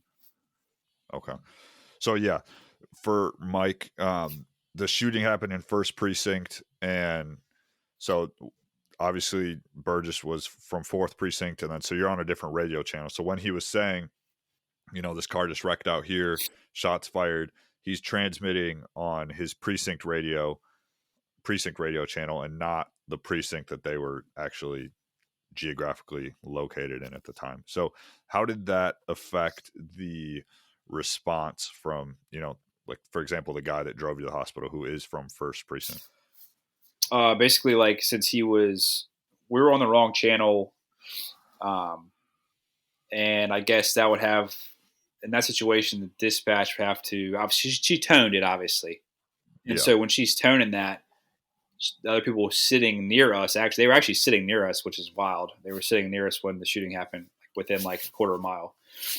Okay. And they towed it, and they hear it, obviously, so they're caught off guard. They're like, hey, we're sitting right here. Like, we're here, essentially. Mm-hmm. As opposed to if we were on one, then they would have already known, hey, they were there. They probably been there even quicker, obviously. They just postponed it a little bit. Okay. And then, so your partner is dealing with Dakari, and then you get taken to the hospital. What was going through your mind at that point? Yeah, and just to say too, for the video, I know that a lot of people want to say, like, people have this weird thought process in their mind when you get shot or whatever, you just immediately stop and you immediately go down. You like blow back like the movies. Well, that's not the case. He went down briefly, but he was able to get back up, and he was hit about 4 times. A couple center mass, and he was able to get back up and not listen to the commands of the officer while still reaching in his waistband. And Gomez, my partner, handled that very nicely, and was able to subdue him and get him in handcuffs, and then get him medical attention to the scene. But that's another thing too, like this concept of shoot him in the leg or whatever. That's just unrealistic, and people aren't going to stop just because bullets hit them unless it's a vital area. Did he end up ditching the gun? Yes, so he did. So the second round of gunshots from me, he dropped the firearm and then retreated back towards this lady's front porch, essentially, of her apartment. Okay. Yeah. And didn't he threw a backpack with like drugs and a scale and stuff, right? Yeah. So even after he was shot, he was able to crawl with that bag and still throw it, and try to ditch the evidence that he had in his bag that contained a good amount of crack cocaine and scale and some money and obviously other stuff. And so I keep thinking of more questions. You were familiar with Dakari before this, right? He had a warrant from you. Yeah, so he actually had. So previously, small world. Like, I think a year prior, I responded to a shooting, and I think Bailey responded to it too. It was over there in the Brookfield area, right behind the precinct. You're familiar with? Yeah, I was there for that shooting. Yep. So there was a shooting there, and 2 people were hitting the apartment upstairs, and you could still see the gun smoke. There was so much gunfire that occurred there in the breezeway again. And, they were we called people out of the apartment complex for safety. So we called him out. He started walking down the steps with another guy, and obviously we're going to pat him down. They just came from a house that had a bunch of, people shot at and there's a shooting. So we go to pat him down. He's got a gun. Didn't resist or anything. Was able to put him in handcuffs. No issues whatsoever with the kid, which is crazy because he was super calm. And he actually was polite and he actually cooperated. And had felony warrants at Henrico for like embezzlement and stuff like that. So that was my first time interacting with him. And I charged him with concealed weapon, which he pled guilty to. That was a year prior. Okay. But obviously you didn't recognize him, before when he was driving and then before the shooting, right? Oh, absolutely not. No. Yeah. Yeah. It was too dark. Okay. And so talk to us through the aftermath and then like the notification of Lauren and just kind of what was going through your head. Yeah. So, in my mind, before I watched my video, I thought I sounded like kind of manly. I thought I was like handled the situation okay. I went back and watched the video, and I was like, "Oh man, I sound like a scared little kid when I got shot." And it's crazy. You can hear your whole voice drop. You can actually hear the fear, like literally, because I've never been shot before. Most people haven't, I would assume, and it's not a very good feeling to know, like, hey, I got shot, and we've worked the streets before, and you've seen stuff like just because you get shot and you can talk and still look around doesn't mean in 5 minutes you won't be dead. Crazy stuff can happen. And so in my mind, obviously, sure panic. And the only thing I want to do is call Lauren, my wife, and try to tell her what happened. And then, so I did. And then I was probably ill advised. But so an officer gets there and he helps me up. And I think he was in a lot of shock too. Responding. I know Bailey's seen the video. I think he was kind of in shock, and there was a new officer who was only been on the street for like maybe a year. He was definitely in shock because they kind of sat there for a minute, like when I was on the ground, and like I had to be like, "Hey man, can you like help me up? Like take me to the hospital." So I kind of like had to tell him like, "Hey, let's go," trying to like hurry the process up. And then I hopped in the back, and I told the new guy to get in with me in the back to try to put my tourniquet on tight because I thought it was my leg, keep in mind. But it was a nerve it actually hit. So, he's working on my tourniquet, trying to figure out where I'm bleeding from. And I remember I get my phone in my pocket and I call my wife. And it's like 3:40 in the morning. So I didn't think she would really answer. But she was up, because we had a 4-month-old child. And so she was up breastfeeding every couple hours. And so she happened to be up. And she answered the phone, and usually she'll get like, "Hey, I'm almost home. I'm coming home. Be there in a little bit." But the first thing I said to her was, "I've just been shot. Go to MCV." And I'm pretty sure she still struggles with that to this day. But she was like, she thought I was kidding. She didn't think it was real. And I was like, had to tell her again, like, "Hey, I've just been shot. Seriously, go to MCV. Like, we're going there now in the police car." And she asked me where. I said, "I think my leg." I remember I kept telling her like, "Hey, I'm sorry. I'm so sorry." And tell Easton, tell my son I love him. And just really emotional phone call because I didn't know how bad it was, how many times I've been hit. I had no idea. But I didn't know if it was pure adrenaline to keep me going or what. But yeah, I had no idea what was going to be the outcome of that. Hospital visit, what was going to happen in the next couple of minutes. So I wanted to let her know what was going on and, what I felt and, just that I loved her. And she was the first person that came to mind. And then obviously my son.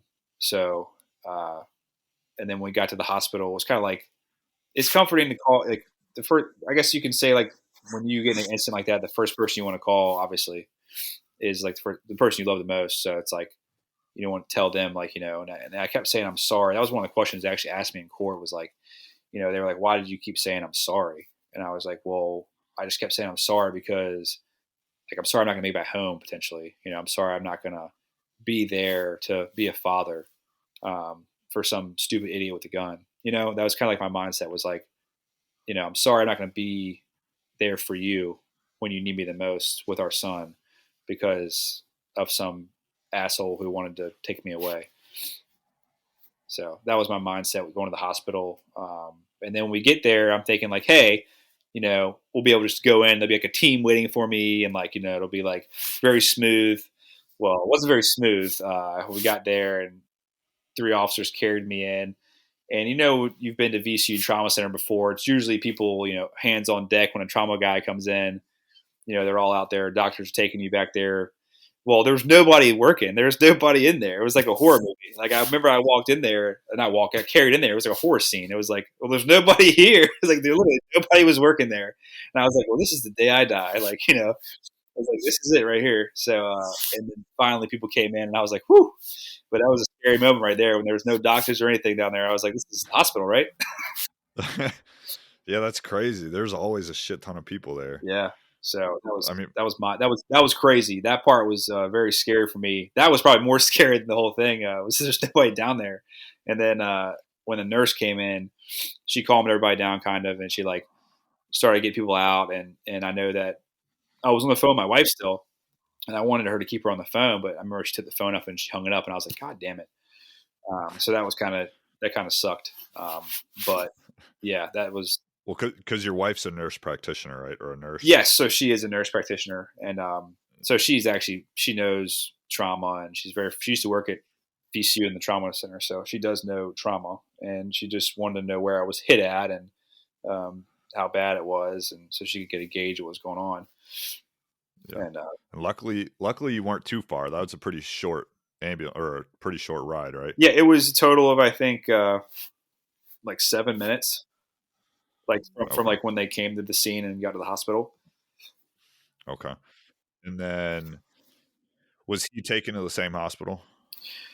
Yes, I remember when I was there at the hospital, they were cutting my clothes off. It's kind of the things like behind closed doors you don't really talk about much with shootings, but like they were cutting my clothes off, everything, and then my tourniquet was on my leg, and the doctor was like, "Who put a tourniquet on your leg?" And I was like, "Me." And he's like, "Why?" He's like, "Why? You got shot in the stomach." And I was like, "Oh, that's not good." Died. And I was like, "That's not good." I looked down and I saw this huge hole with like blood leaking out of it, and I was like, "Oh, I probably shouldn't look at that." So anyway, so I didn't look at that. But I guess it hit a nerve and made my whole leg feel like it was hit from that one spot. And they were working on me. They started doing their little scans on me and everything. Completely naked on the table, which is an awkward thing in general. And once they did that, they kind of backed away, covered me up, patched me a little bit, backed away. Obviously I was hooked up with IVs and everything and on the monitors, but they backed away, and I was like, in my mind, I'm like, is that good or bad? I'm like, I don't know if that's, a good thing or a bad thing. And then I see, see him roll in shortly after, and like they're working on him and, doing CPR, whatever they were doing on him, I don't know. And they ended up taking him upstairs immediately to surgery. But that was just an awkward thing to have somebody who just shot you like on the bed next to you, essentially. Like he was literally one curtain was separating us. That was it. Yeah, that's crazy. Yeah. Did you feel some type of way about like, hey, now these people aren't taking care of me, and now he's going to surgery? Did you feel like, hey, maybe I won this thing, or hey, why are they hooking this dude up? I felt okay because one of the nurses, I heard him talk, and the doctor was like, okay, it was through and through, and it hit my hip. I guess it went through like my right abdomen, blew some of my hip bone out, and then went out my back. And they pretty much deemed it like at the time they calmed down, I guess, because the nurse said that I was stable and like nothing major was hit. So I was kind of relieved there. So I did feel okay. But the pain started to set in, so I didn't feel okay at the same time. And then when you realized, hey, it sounds like this guy might be in a little worse shape than me, how did that make you feel? So, that was a weird thing because like, that's one of those things like in the moment, like anybody's like, yeah, like, hope that dude dies, like, F that dude, all this stuff, goes through people's heads, I'm sure, who are other cops. But in my mind, I'm like, no, I'm like, I don't want this dude to die. I really didn't want him to die. That wasn't my thought process at the time because in my mind, I don't want to die. I don't want to get taken away from my family. So I definitely don't want him to die. If he has a family, I can take away his family. So it was kind of like one of those things where I wasn't on board with the whole hope he dies thing, yada, yada, yada. Well, I'm sure if he has any kids, I'm sure he's an excellent father. Yeah. So. Yeah. I mean, he's not going to be around for a while, but yeah. And then I guess we'll go to Bailey here now. Where were you when you found out, and kind of what was your mindset? So while Burgess was out in the streets crime fighting, I was peacefully sleeping in my bed. I was actually off that night.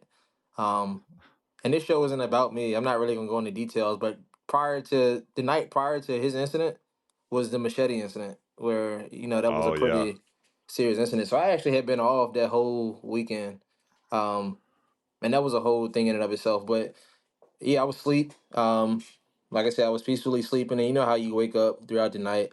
I think I woke up. The shooting happened just after 3:30, I believe.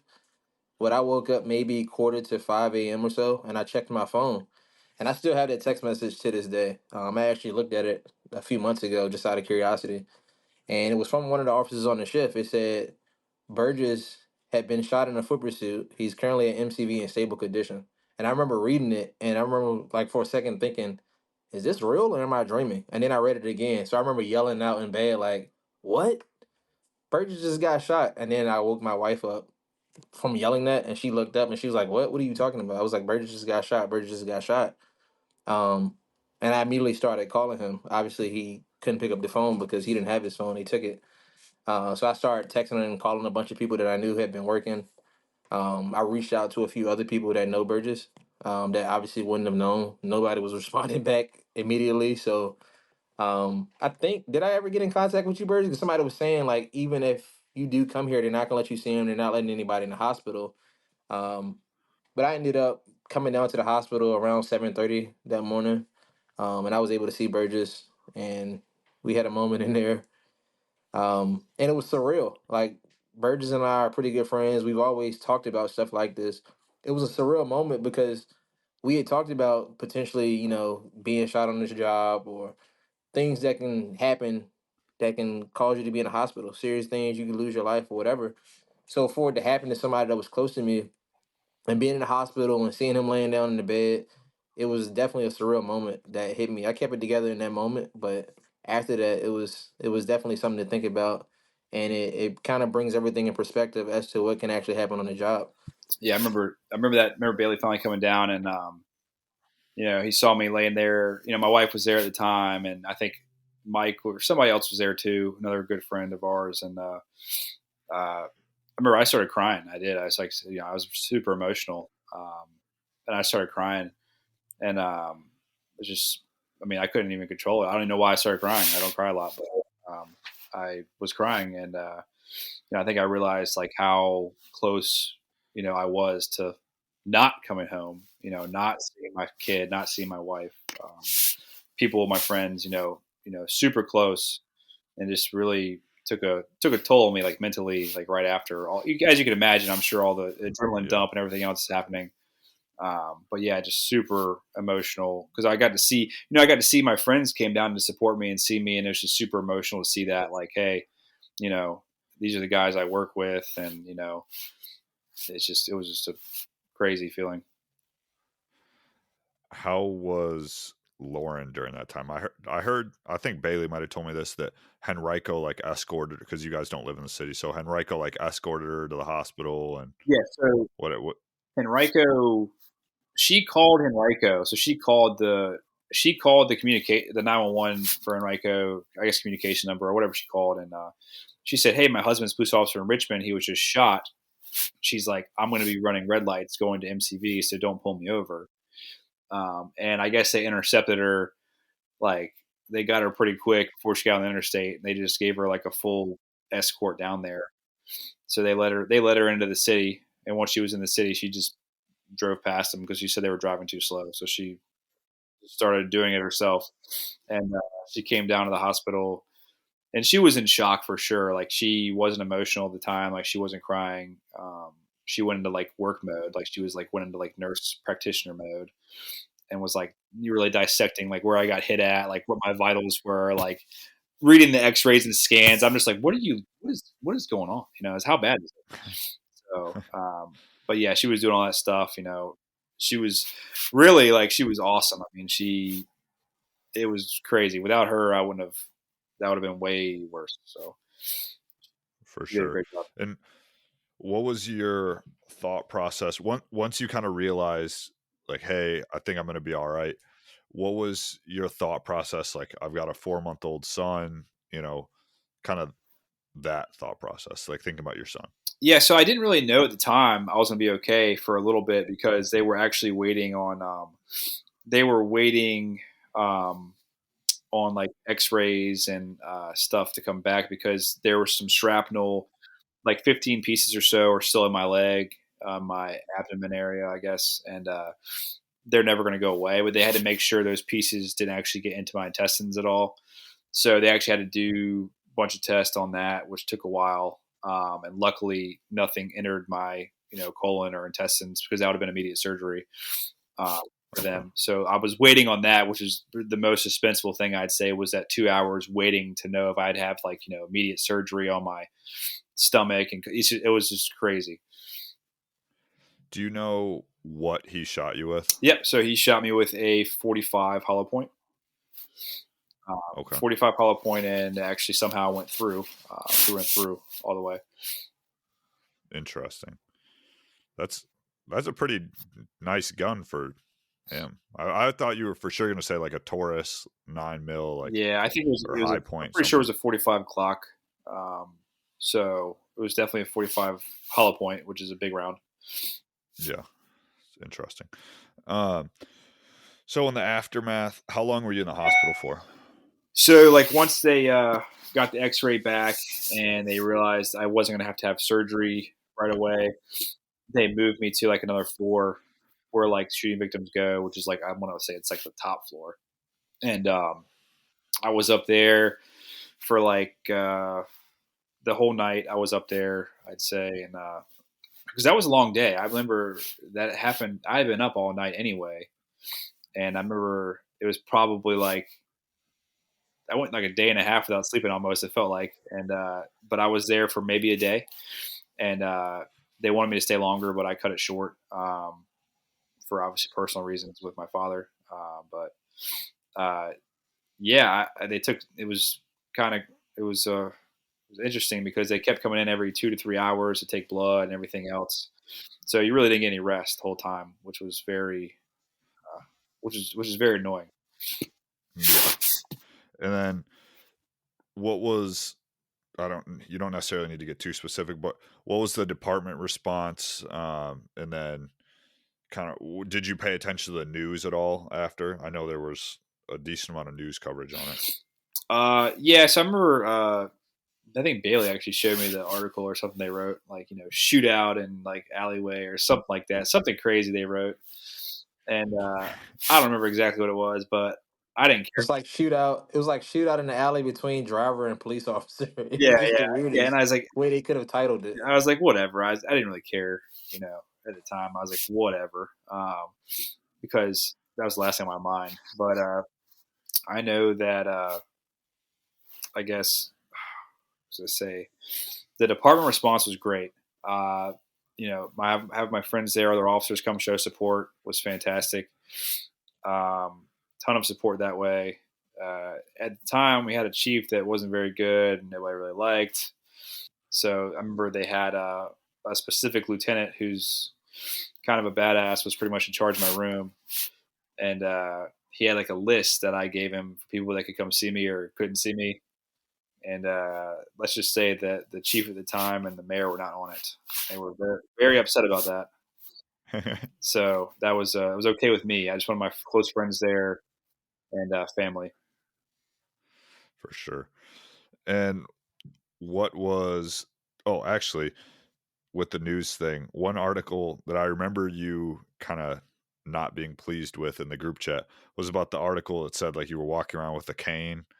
Yeah, Um, that's misinformation that somehow detectives from our department got that I was using a cane to walk around with and I had bone fragments that were in me. I was like, I don't know what that means, but it was definitely, yeah, it's crazy how the media, once you're involved in an incident, you know exactly what happened, and the media just throws their spin on it and just throws it out there, with no actual fact checking. for sure. So how long were you just like, were you just in bed at home? So I would say Well, so that's funny you say that because I had crutches when I left, and Okay. uh, it was still painful to use the crutches for like the first couple of days. And because I had an open hole in my back, and that was open, it had to be cleaned, nightly, which sucked. That was a very bad part of it, was cleaning that bullet hole. And uh, yeah, I would say probably a good week is when I could start actually doing some stuff on my own again, like a good week or two. And like I say, a month and a half where I could start like doing any kind of like light, like super light workout stuff. Just to get back in it, because your mind starts to go places like. It's funny. He says 2 months. We went to the house a couple of days after the incident, and he was lifting dumbbells and everything. I don't recall that. I was like, bro, what are you doing? Yeah, I think what he means to say is that I was sitting in a chair, isolated. I couldn't really move from my chair. I had like my own little donut, and it was like I felt like a pregnant lady. I couldn't move from my little chair and use my legs, so I would just take like these little like dumbbells and like do some like arms, just do something to get my mind off, what happened. Because what I will say, a serious side effect of the shooting for me was like 2 days later. This was 2 days, 2 whole days later. I started feeling like I couldn't breathe. I wasn't hungry. And I didn't know why. And I was like, why do I feel like this? Like, I feel like I'm dying. Like, I felt like I couldn't breathe at all. And my wife goes, oh, that's anxiety. Like, that's completely normal. Like, you're just having an anxiety attack. I guess from the incident and everything finally hitting me. But that lasted for like 2 days. And that was a long 2 days of that. For sure. And for the aftermath, like, what is it that you specifically, what kind of lasting impacts does, that next couple months where you couldn't really do too much, and then what does that leave with you today? Um, you mean like the last? Like those anxiety attacks, like just kind of, you're sitting there at home, like the department wasn't clearing you, so you weren't like getting back to work. Luckily you were able to hang out with your 4-month-old. You wouldn't have had that opportunity maybe as much Right. if this didn't happen, but just kind of the next few months. Basically, it just allowed me to. It was actually nice being off. I mean, it allowed me. I was hanging on my 4-month-old, like you were saying. Really think about if I wanted to continue this career. If this was all worth it. Do I really want to do it? And then that brought up a good point of like do a desk job, like do something where you're not on the street again. Like you won't ever have to worry about interacting with anybody. No more chasing people. Yada yada yada. It was a long thinking process, but quickly as I started getting better, like mentally and like physically, like back to my old self, I just they put me back at Hit and Run, which is not a fun spot. It's just like a spot where you go and they send you tons of reports to do that never will be solved. And it's a lot of paperwork, busy work, and I was there for about a month, and I was like, I hated my life. So I was luckily able to put in for canine and got canine at the permission of my wife.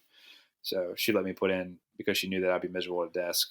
So Yeah, that was another thing I was going to ask was, what was Lauren's mindset with this in terms of, you wanting to be a cop again?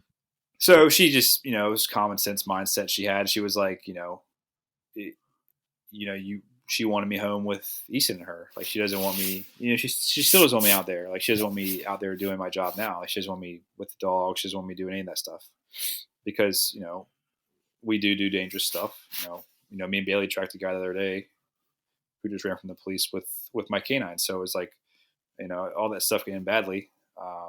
But I love to do the job. So at the end of the day, I can't let this dude ruin my whole life and career. So, like I said, that's like him winning. So I'd rather him not win, mentally and physically, with me as far as shooting me, and then mentally after I can do my job. Mm-hmm. And since you are kind of a Richmond North Side legend, so to speak, how did the streets receive you when you were back out there? Oh, so actually, I saw a couple of my. Actually, it's funny you say that because in that time frame, a lot of those guys got locked up, and some of those guys are off the street. But some of the ones I did see were like, "Oh man," they're like, "I thought you got paralyzed, or I thought you got hit like 10 times, like just crazy stuff they were saying. They're like, I bet you won't chase anybody anymore, you won't chase anybody else. And they were like, get your dog out of here. He's mean, whatever. It's just crazy stuff they were saying. And it's just funny. They still give me some respect. They still, they know I'm not out here doing the same thing I was doing, luckily. But how has this changed kind of how you approach things on the street? I mean, I approach things probably, how I should approach things, like, how Bailey approaches things, like super cautious, and it just always back in my mind, like, is it worth it? Is it actually, is this worth not coming home to your family? Is this worth, is this worth you going to jail? There's a lot of things that cross my mind now that, didn't cross my mind probably when they should have, when I was a little younger. But like I said, me and Bailey have been really getting good at working with each other and tactics, leading up until the shooting. Like, me and Bailey were on the same page for a lot of things, as far as safety goes. And it became a big, big part of our shift. But I will say, like, the takeaway from the shootings is, like, everybody gets sucked into, like, and that's a big thing now too. Like, you can preach tactics all day long, but, like, we don't really get chances to practice them in the real world too much. But when people chase people all the time, and, like, you always talk about don't round the corner, like, clear your corners and stuff. That's a big thing with this one. Like, I think looking back on it, like, now going forward, what I would never do is run around a corner blind. I would never do that. I would actually pause and wait, and if he's gone, he's gone.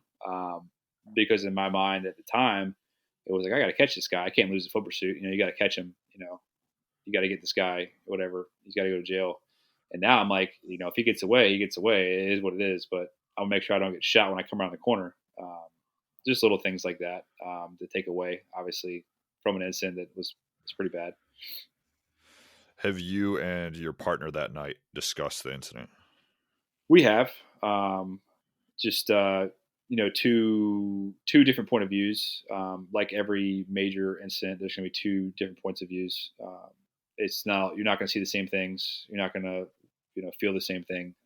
So it was most of the stuff we're on the same page with, but just little stuff is always different with everybody. Yeah, for sure. And so now you're on the street. You've got K9. How has that been going? That's going great. I got a dual purpose dog, so he's narcotics and patrol. So I get a wide variety of calls. It's a little slow in the winter right now, but it's an awesome job. I'm glad to be on the street, actually, being able to assist other officers like Officer Bailey over here, who apparently is the only officer who works at Fort Precinct.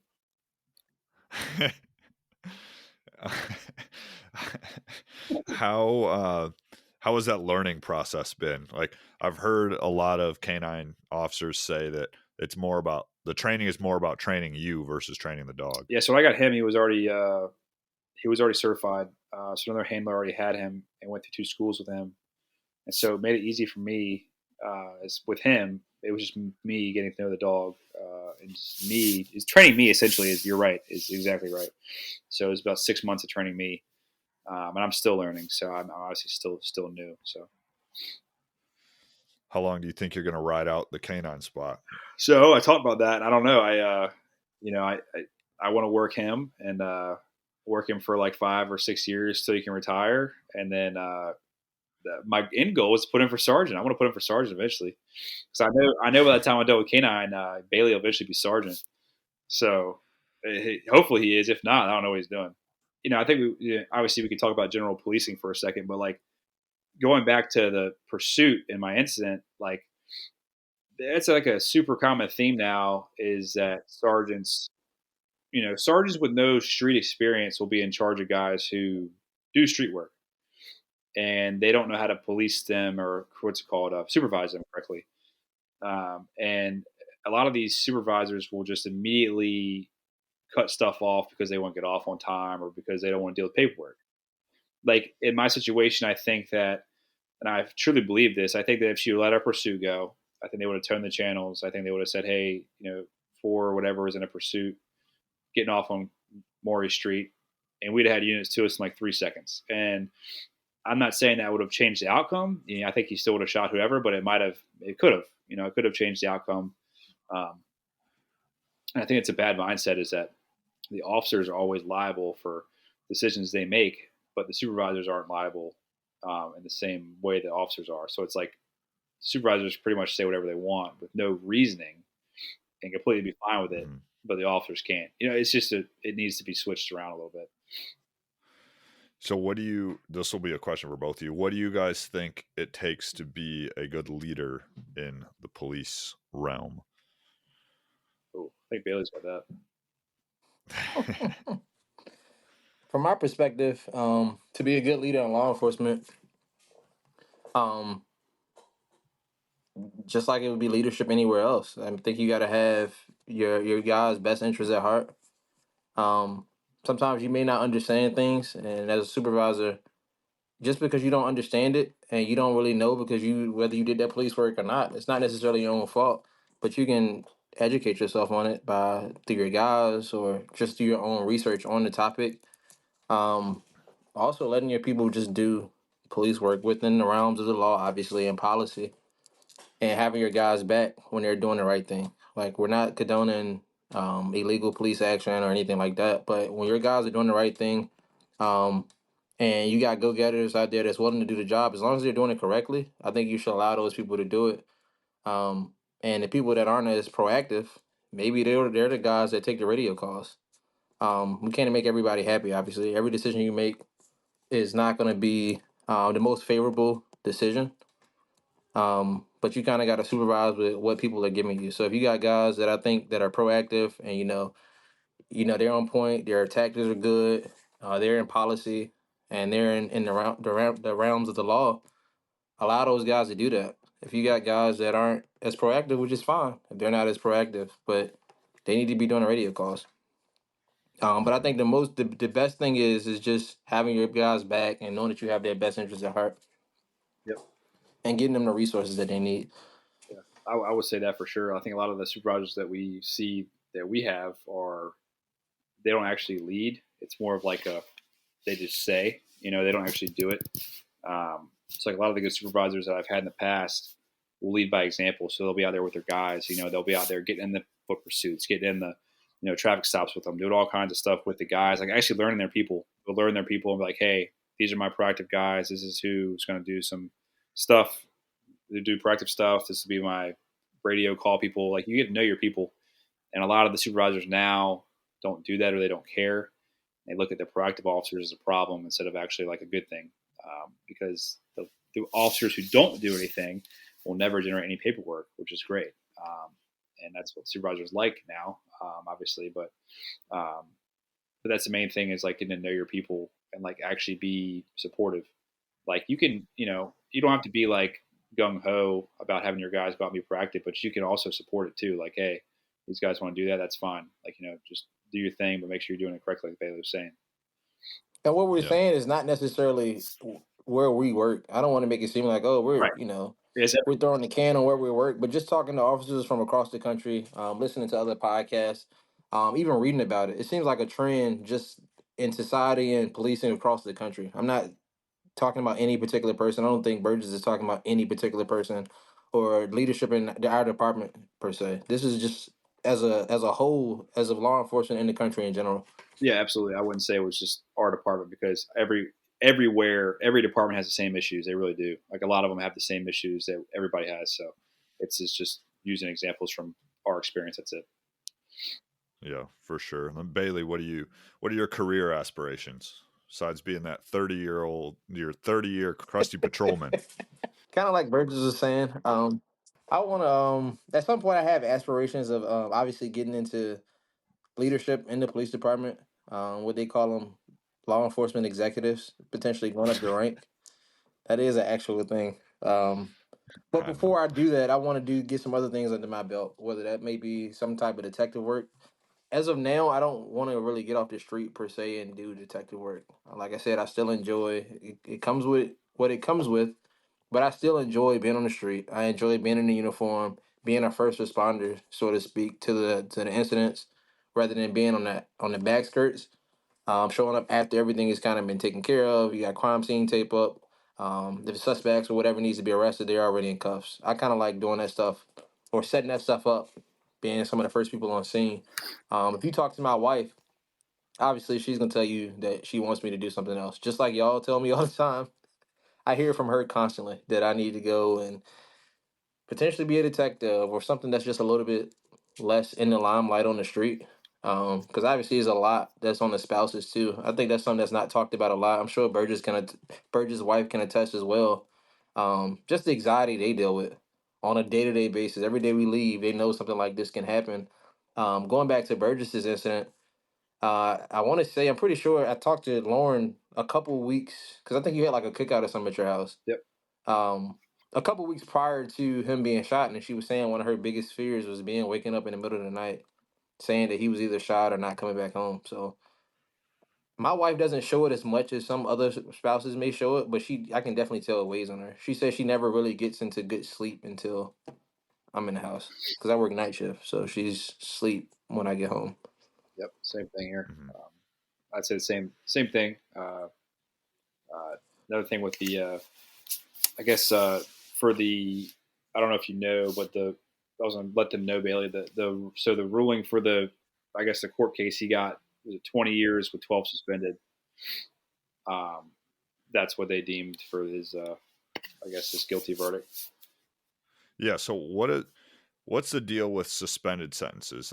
That's one thing I never understood. I get that like he'll get out, and then if he does something else, then he's got the 12 hanging over his head. But like what's the thought process with that, and what is your opinion on your life apparently being worth 8 years? I mean, obviously, I'm not pleased with my life being worth 8 years, but I honestly, the suspended time, like you were saying, is just comeback time essentially. So, like, if he gets charged with something else when he gets out, it'll just be added potentially extra. It'll enhance his guidelines essentially to getting sentenced harsher for a crime. But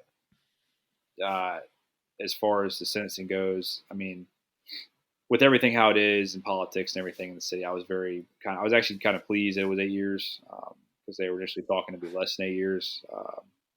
So, but I wasn't really thrilled with the fact that they'd lessened the charge. Initially, it was a malicious wounding charge, and they lessened the charge to unlawful wounding.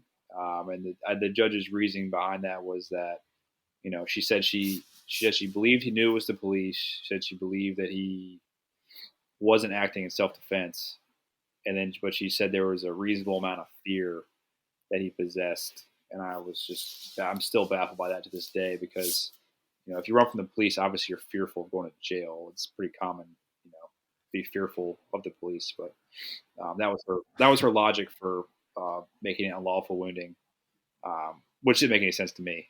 It just made it a lesser charge on his record. So it's not. I don't think it's a violent crime on his record at this point. That's crazy. That's crazy that it's like trying to kill a cop is not considered a violent crime. Yeah, because a malicious wounding would have been a violent crime with a minimum of 5, and then obviously anything to like 20 or 30, whatever it is. But she took that off the table and just made it unlawful wounding, and then convicted him of the distribution of crack, and then the firearm with a Schedule 1 or 2. Amazing. Yep. That's crazy. What kind of advice? Well, actually, first, what do you guys think makes a good cop? Go ahead, Burgess. I mean, you got to have a little bit of everything. I'd say I'd say physical fitness is like key. You got to have that. You got to have the right mindset. You can't have you can't be one of those cops who has the tombstone courage that I think we've all had at some point. But you got to kind of like put that aside, and then you got to have like good judgment. So I think those 3 things. I mean, like I think if you have those 3 things, you're solid. I mean, I think but it takes a while to get those. I mean, I didn't have those when I started. I'm still trying to learn and be better. I'm not. If you say you're a perfect cop, you're lying because there's no perfect cop out there. What about you, Bailey? I would definitely say, as Burgess was saying, physical fitness is one of the tops. Um, but I also would say you got in the job you got to wear many hats. I mean, you got to be able to chase people if you have to, which is rare, believe it or not, even in the city. That doesn't happen often. You got to be able to hold your own if you do get in a physical confrontation. Also, you got to be able to talk to people. I would say that's the number one thing in policing is being able to talk to people, and even if you don't necessarily understand, but just having empathy to understand people's situations, be able to talk to people, be able to de-escalate. You can't be hot-headed. Um, because more times than not, you put yourself in a situation unnecessarily because you're unable to talk to people. Also, the judgment, sound judgment is key because you got to be able to make um, the right decision in a stressful situation. And it might not be a perfect decision, but you got to make some type of decision, and it has to be somewhere right depending on the situation you're in. So just bringing all that together, I think ultimately makes like Burgess was saying, a pretty solid cop. Nobody's gonna be perfect, but as long as you have those, so you bringing something to the table to work with. Everything else would kind of fall in line over your career with experience. Absolutely. What kind of advice would you give to new cops about how to sustain a career, especially going through critical incidents like that? Um, I'd say like to sustain a career in 2024. I honestly, you know, I don't even know what to say because I want to be like, hey, go out there and do your job and get good at it and like learn the trade and do all that kind of stuff. But it's like now I'm looking back at it like I don't want my kid to be I don't want him to grow up to be a cop. So I don't know how to tell somebody to what to expect or whatever. I think it's going to be a lot softer going forward. I don't think it's going to go back to the old cop days of like the pre 2010 or whenever it was. But I think it's going to keep evolving and go more hands off, and it's going to be a lot more technology integrated into it eventually. Yeah, I think I sent this to you, Bailey, but Pittsburgh police just said that I guess they get like 120,000 calls a year, and they're trying to get it down to 50,000 by only responding to violent crimes or crimes in progress, and then everything else will be phone reports. So that's pretty interesting. I mean, that's a dramatic shift in law enforcement. Yeah, right it's going to there. be interesting to see what happens in the next couple of years. Yeah. Yeah. Bailey, what about you? What do you advise new cops about, and would you want your son to become a cop? So I'm kind of indifferent about my son being a cop as of now, which is something that you don't normally hear in this day and age. Like Burgess was saying, most cops say, I don't absolutely want anybody that I love or care about to do the job. I still think it's a noble profession. I enjoy doing it. I mean, just like anything else, it's things that I dislike about it. But overall, I do think it's a good job. If that's something that he grew up and wanted to do, I don't think I'm gonna have an issue with it. Obviously, we don't really know how policing is gonna be in 20 some odd years from now. But something that I advise new cops on, um, pretty much kind of what we talked about initially in terms of what makes a good cop. Just try to learn something from everybody. Um, Everybody that we deal with on the street isn't bad. Everybody has a past. Just because what you are facing in front of you, whether this is how this person is acting, or maybe what this person has done, committed a crime or whatever, it's something that caused this to happen. Like, don't be so quick to judge anybody because nobody's perfect. Just because somebody is poor doesn't mean that they're a bad person either. And just Yeah, having good judgment on the street. Don't ever think that you know everything, and never take anything for granted. yeah. That first point or the point you made about everybody having a past and there's a reason why certain stuff is happening. The first time I actually realized that was pretty early. It was when me and Harold had that thing where I tased the dude on the bus because he kept punching Harold in the face, and and then I went and looked that guy up for court, like on RMS, and he was like, I don't know, 20 maybe when that thing happened. And then the first report in RMS that involved him was when he was 3, and it was like because his mom's boyfriend or something was molesting him. And I was like, oh, that's crazy. Like I can kind of see why he's getting drunk off-brand Henny on the bus and punching cops. Like he's just been. He was only 20 and had like 80 something contacts in RMS, and it's like, it starts at the home, right? So Yeah. And that's something too. I give a lot of people the benefit of the doubt. Obviously, still with officer safety in mind, you're still not gonna just let people do whatever they want to do on calls. But what I found out, a lot of times after because people are upset, people don't like the police. I understand it. But a lot of times after you get a chance to de-escalate the situation, you show them that you're not like everybody, and they're willing to de-escalate, and you talk to them. you'll actually hear a lot of interesting things, and sometimes they can even touch on as to why they're acting the way they act towards the police. But more times than not, like the person will come down and they understand that we have a job to do. I mean, they might not like the police or say some things that aren't probably appropriate to say on here to us, but at the end of the day, they understand we have a job and they don't necessarily hate us as people. They don't know us. They hate the uniform. They don't, some people don't like the authority. Some people have had bad experiences with the police, and you got to understand that. Sometimes I see officers, they take things personal and they start to say things or act a certain way because somebody is saying something to them. But you just got to realize it's the uniform that they're talking to, not you as a person. They don't know your name most likely, and if they do, they don't know anything past that. They see it on your shirt. That's the only reason why they know your name. But if they saw you outside in Kroger with your family or something, that'll make you, I guess, seem more of a human. Because I think people see the uniform and they forget that we're human beings. We have kids. So we probably listen to the same music sometimes. Have similar interests potentially. Depending on who you're dealing with. So yeah. Yeah, and I think another key point, real quick, is just the you got to be able to accept or I guess handle criticism or handle people critiquing you Yeah. and not be offended by it. So when all the older guys are giving you tips and stuff, as opposed to being like, I know everything, I'm a new rookie, just maybe listen to them for a second. They might have been there before. They might be trying to assist you, help you out instead of being, instead of just being like, you think they're being a dick to you, but they're really not. Yeah, for sure. And Richmond obviously had, I think somebody told me it was like 165 straight days of protests in 2020. What do you guys remember from that time, and how did that change policing? Neither of you guys were on that on CMT, right? No, not CMT. So CMT is like the riot team that I was forced to be on. But what do you guys remember from 2020? I know, Bailey, you've got a pretty stark memory that you've told me about. Yeah, so from 2020, I remember obviously everybody, unless they've been under a rock, understands what people are referring to when they say 2020. There was a lot of interesting stuff going on in 2020. It was the start of COVID.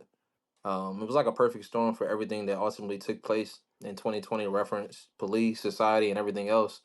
But I remember after the iconic image or situation with George Floyd, um,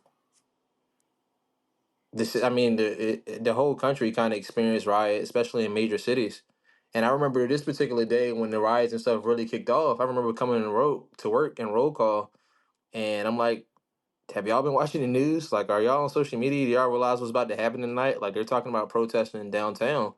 And some of the images and videos that I've seen in some of the other cities across the country don't look very great. And people kind of like, what are you talking about? Oh, whatever. Like, nobody obviously thought it was going to germinate into what it ultimately became. Um, and a small protest started downtown, I guess maybe 50 to 60 people. And I think it was a last minute thing. And 2020 was something that showed police departments across the country how ill prepared we were to handle a situation like this. I don't think any police department who really dealt with the riots um, anticipated anything like this. Again, nothing like this had probably happened since probably um, 1992 or 1991 when Rodney King happened. Even then, I think this was the biggest widespread of riots probably ever in police history. I don't think anything tops it. Pretty much every major city dealt with some type of riots or something. But I remember coming in, like I said, coming to roll call, mentioning it, and everybody kind of wrote it off as whatever. And I think the department had maybe 10 or 15 officers that they held over, like I think from like various units to just monitor this protest. And the reason why I say it's a perfect storm because COVID was happening at that time, and obviously everything in society was closed, so people didn't really have a whole lot to do. So a lot of people were out of work, people were working from home, the clubs, I mean, everything was closed. So it was just, what else? What better thing to do than to come downtown? And I get it. Like I'm not taking away anything from anybody who want to protest as long as they're gonna do it peacefully. That's their right to do that. And it just grew and grew and grew and grew, and it became this big thing where they started calling resources in. I remember it kind of runs together, so I don't remember if it all happened in the same night or if this was over a multitude of days. But I just remember the GRTC bus being taken. They like hijacked the bus, and that bus literally exploded in front of me. I remember driving downtown, just trying to still get close to it to kind of keep an eye on as to what was happening, and people throwing trash cans at the police car. Like I vividly remember driving downtown, and it was mobs of people, and we weren't trying to get too sucked in because they told us not to. And it was literally, oh, police car, and they would all run towards you, throwing stuff, and you would just take off to get out of there. For the first time, like I explained to a lot of cops and just people that was curious to know how I was as a police officer. Typically, when we show up, whether you people like the police or whatever, they say whatever, but we kind of bring order into most situations, even if it seems chaotic initially. When the police get on scene, you get enough units on scene. Typically, police bring order to the situation, but this was something different. When we showed up, people were like trying to actually, they were out to get us. I mean, people were throwing trash cans. It was like a mob mentality, I think, with a lot of people. If you had 5 or 6 or 7 people willing to do it, they just all kind of joined in. Then we started getting kind of threats. They were like, just be careful. People across the country are calling in fake calls. They're calling on people to essentially put in a call to police, get us to lure us to a location and ambush the police. Um, and a few days into the riots, we actually had 2 police officers that were shot. And I remember working, I think they assigned me to like the ambulance squad for the city, myself and another unit. And we were basically their protection. So whenever we went out into the protest, whether somebody had passed out or officer was hurt or somebody in the crowd was hurt because it was hot outside, it was the summertime, we were basically there as their protection. And I remember hearing officers down on the radio. And we all raced over there. They were at the hospital by the time we got there. And that was a surreal moment. It was like, this is really happening. Like, officers are now starting to get gunned down. And then even when you turned on the news, you started to see it. It was pure chaos. I mean, across the country. And it got to the point where we had to allot so many resources to the riots. We had a limited amount of officers on the street. And we worked, I think it was 2 or 3 weeks straight that we worked. No days off. So on your regular days, you worked, you were assigned to obviously your regular job. You ran radio calls. And on on the days that you were supposed to be off, they assigned you to some type of component for the riots, whether that was myself protecting EMTs or somewhere associated with the riots. They assigned you. Um, it was pretty rough. I mean, people have always kind of voiced their opinions about how they don't like the police, but you couldn't go anywhere without somebody like F the police. And me being a black police officer, I dealt with it a lot. I felt like people was more inclined to question me as to why did you decide to be a cop? Oh, you're wearing our oppressor's uniform or whatever. So I dealt with a lot of that during that time. Even friends. I had friends that would hit me up randomly talking about how they never cared for the profession, but now they felt more. I guess they were more willing to express their dislike for the police and how they didn't want me to do it. But on the other side of that, I also had people reach out to me saying, it's rough out there. I'm praying for you. Be safe. I see it's a rough time. Um, and they know that all cops aren't bad. You got bad apples in every profession. We've all heard that, and it's true. I mean, you do. Nobody is perfect anywhere. Um, but it was definitely a rough time overall. For sure. And Burgess, what are you thinking? Basically the same thing he was saying. Like it was just kicked off all of a sudden as like pure chaos downtown, and I'll never forget. I was riding with good old Remsen, and we were downtown, and we were sitting there. It was like we were sitting there watching this bus on fire, and people were going in stores, like stealing stuff right all around us, and like we were just letting them do it because it's like, what are we gonna do? There's like hundreds of people stealing stuff from stores, walking down the street, and I remember the bus blew up, and that was a huge thing. And as soon as the bus blew up, we heard a bunch of gunfire from the Mm-hmm. behind us, and we're like, oh man, so we go to the gunfire. Well, that was pretty much just a lure to get us to go over there, because as soon as we got around the corner, they threw a trash can. It broke one of the mirror windows in the car. It caused Remsen to flatten his tire as we were trying to evade it. And they actually lit the whole little area on fire.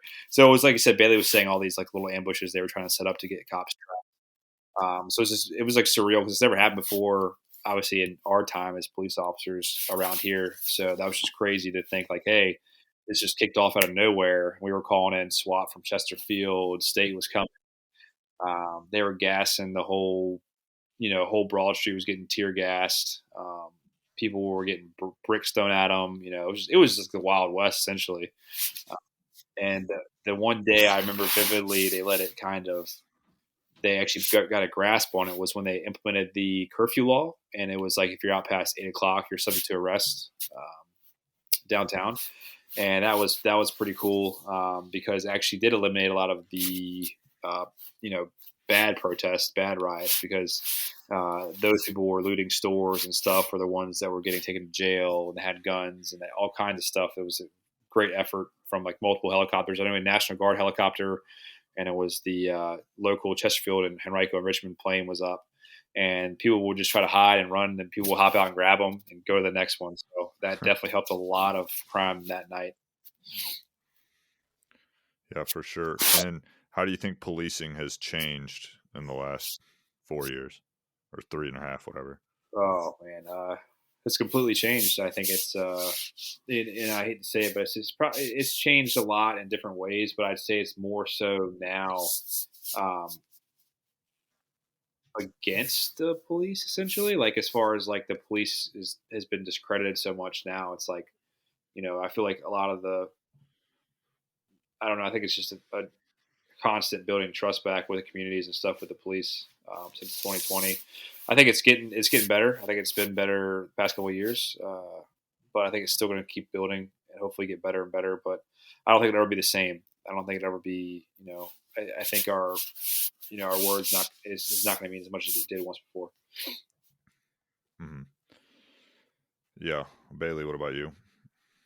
You saying in terms of how policing has changed from the beginning of me starting until now? Well, no, 2020, since 2020. Okay. I think initially we obviously saw across the country a lot of different things. It was a knee-jerk reaction. I think Virginia was one of the first states to basically not allow the police stop for things that typically police stop for, like traffic infractions. It got to the point where we couldn't stop really for anything other than the actual traffic violation, like somebody on a stop sign, speeding. But we couldn't stop for like license plate lights, expired registration, anything like that, unless it had been a certain period of time, like 3 to 4 months or something. We saw a lot of different changes within police departments where a lot of police departments became more hands off because of 2020. But as we saw, I mean, across the country, it was what you would expect. I mean, cities saw the highest crime rates that they've ever seen since probably like the 70s, 80s, and 90s. Even where we work, we saw one of the highest homicide rates that we've seen in decades. You saw a lot of police leave the profession across the country. Um, and police officers have even been told across the country initially, this is like right after 2020, that proactive policing is probably not the best thing to do right now. So you became just call takers, essentially. You saw the officers just dwindle through the ranks. The police departments got smaller and smaller just because people were leaving the profession. They didn't want to do it anymore. And I think the pendulum is starting to swing back towards us. Honestly, I didn't think it would happen as soon as it did. Because when it was happening, I'm like, I don't know if it's going to be. Like some of the older guys was like, it'll swing. It always swings back. And it's starting to slowly come back because I think people are just fed up with the crime-ridden areas. I mean, at one point, it just seemed like people were doing whatever they wanted to do. And we kind of gave criminals the green light to, they knew they could get off. They knew most police departments had limited resources, so they probably weren't going to be held accountable for their actions. But I think that stuff is slowly starting to change. I feel like we're starting to receive a little bit more praise from the media. Even on the street, getting a little bit more praise, or people are like, I appreciate you guys being out here. And that was something that I saw too.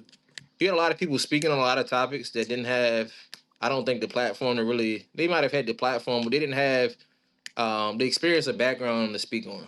Like, in some of our more in crime infested areas, people that have never been in these areas or never lived in these areas, oh, we don't need the police. These areas are over policed. Well, when crime shot through the roof because our resources were on the protests or the riots or whatever, people were begging for us to be there. I mean, people were like, "We want you guys out here. We don't see y'all enough." I can't tell you how many people came up to me and was like, "I don't see y'all enough. This is scary. People are walking around with guns in their hands. People are just this is the wild wild west." It became extremely crazy. But I think it's slightly starting to swing back, where society is realizing now that you need the police. The defund the police thing was a social experiment that obviously failed. I know that really not the question, I guess, but people are saying that you need the police ultimately, and I think we're starting to get a little bit more support. Police departments are starting to get more funding than they ever got before, because if you want your officers to be better, you have to fund the police department for proper training, proper pay, proper incentives, stuff like that. And I think I'm starting to see that more just across the country in general. For sure. I appreciate that feedback for sure. I am definitely getting more people like talking to me about, we appreciate you out here, da da da. Like, just people in general seem to be a little more outspoken about it, which is interesting. So I think that does go along with the whole pendulum swinging back thing. Mike, you have been silent this entire 2 hours and 27 minutes. Do you have any questions for these guys? I know Burgess has jiu-jitsu class here coming up soon. Yeah, you ready for that? Yeah, honestly, no question. I mean, I've been listening and learning and understanding and all the questions from Carlos, and everything's kind of been answered as I'm listening. More so just, like I told Carlos too, as he's going through some things over here right now. When incidents happen like that, I have no clue. Like I'm not even, I'm not a first responder. I'm not around that stuff to even, fathom like, what goes through you guys' minds and just how things are handled. And it's always like from the outside, we appreciate these things, but we can't even fully understand like how much, how important it is to have, law and order policing, and good cops. So like I was telling Carlos, I was like, even though you're going through what you're going through, you just knowing him, how long I've known him, like we need good police officers. There's like a shortage amount of people that, like he just was making a joke about it, in a sense, but it's real. Like just like the whole, from like a Detroit Police Department standpoint, just how they're recruiting. And it's like, when they're stooping down to kind of these tactics to recruit, to me, I'm like, because I always talk about, man, I feel like if I was a police officer, I'd be, like, okay, Burgess is going to do jiu-jitsu. Like, I feel like every single police officer should be doing some sort of, especially like grappling, something, right? And I just, I'm like, I don't know, the training aspect and things of that nature aren't the same with everybody. I feel, more and more, I think more people there's more awareness around it and the importance of it. So that's good to see. But, I appreciate you guys for what you guys do. And I'm, obviously happy that you're recovered and back to training, Ryan, as well. I appreciate that. Yeah, it's just amazing. I mean, hearing the stories and just realizing, like, from an outside civilian perspective, like we really have no clue, like what an everyday, day looks like for you guys and what you guys really do, even on a simple call that is never quite that simple. So, I just appreciate you guys. All right. Well, next we're gonna get Officer Bailey on the mats here. Before he hits sergeant, he's gonna get his blue belt. That's the new thing we're saying. We're putting that in the atmosphere. Yeah, exactly. You're gonna manifest it. But yeah, I appreciate you guys coming on here. I know, Burgess, you gotta get out of here soon, and it has been 2.5 hours, which is pretty crazy. I didn't think we'd been going at it. Yeah, I know. I was like, oh man.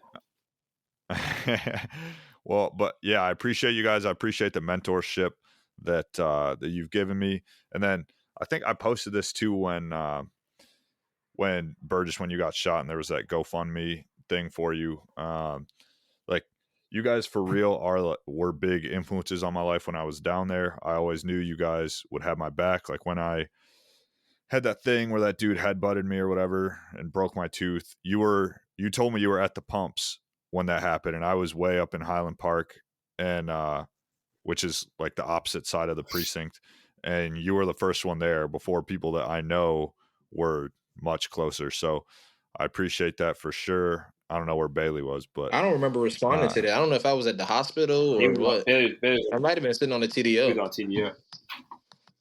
He was heating up some chicken nuggets in the Yeah, precinct, but yeah, I appreciate you guys for sure, and thank you for coming on and making this No, I happen. appreciate it. Yes, sir. Thanks for having me. Thank you. For sure. Mike hit it.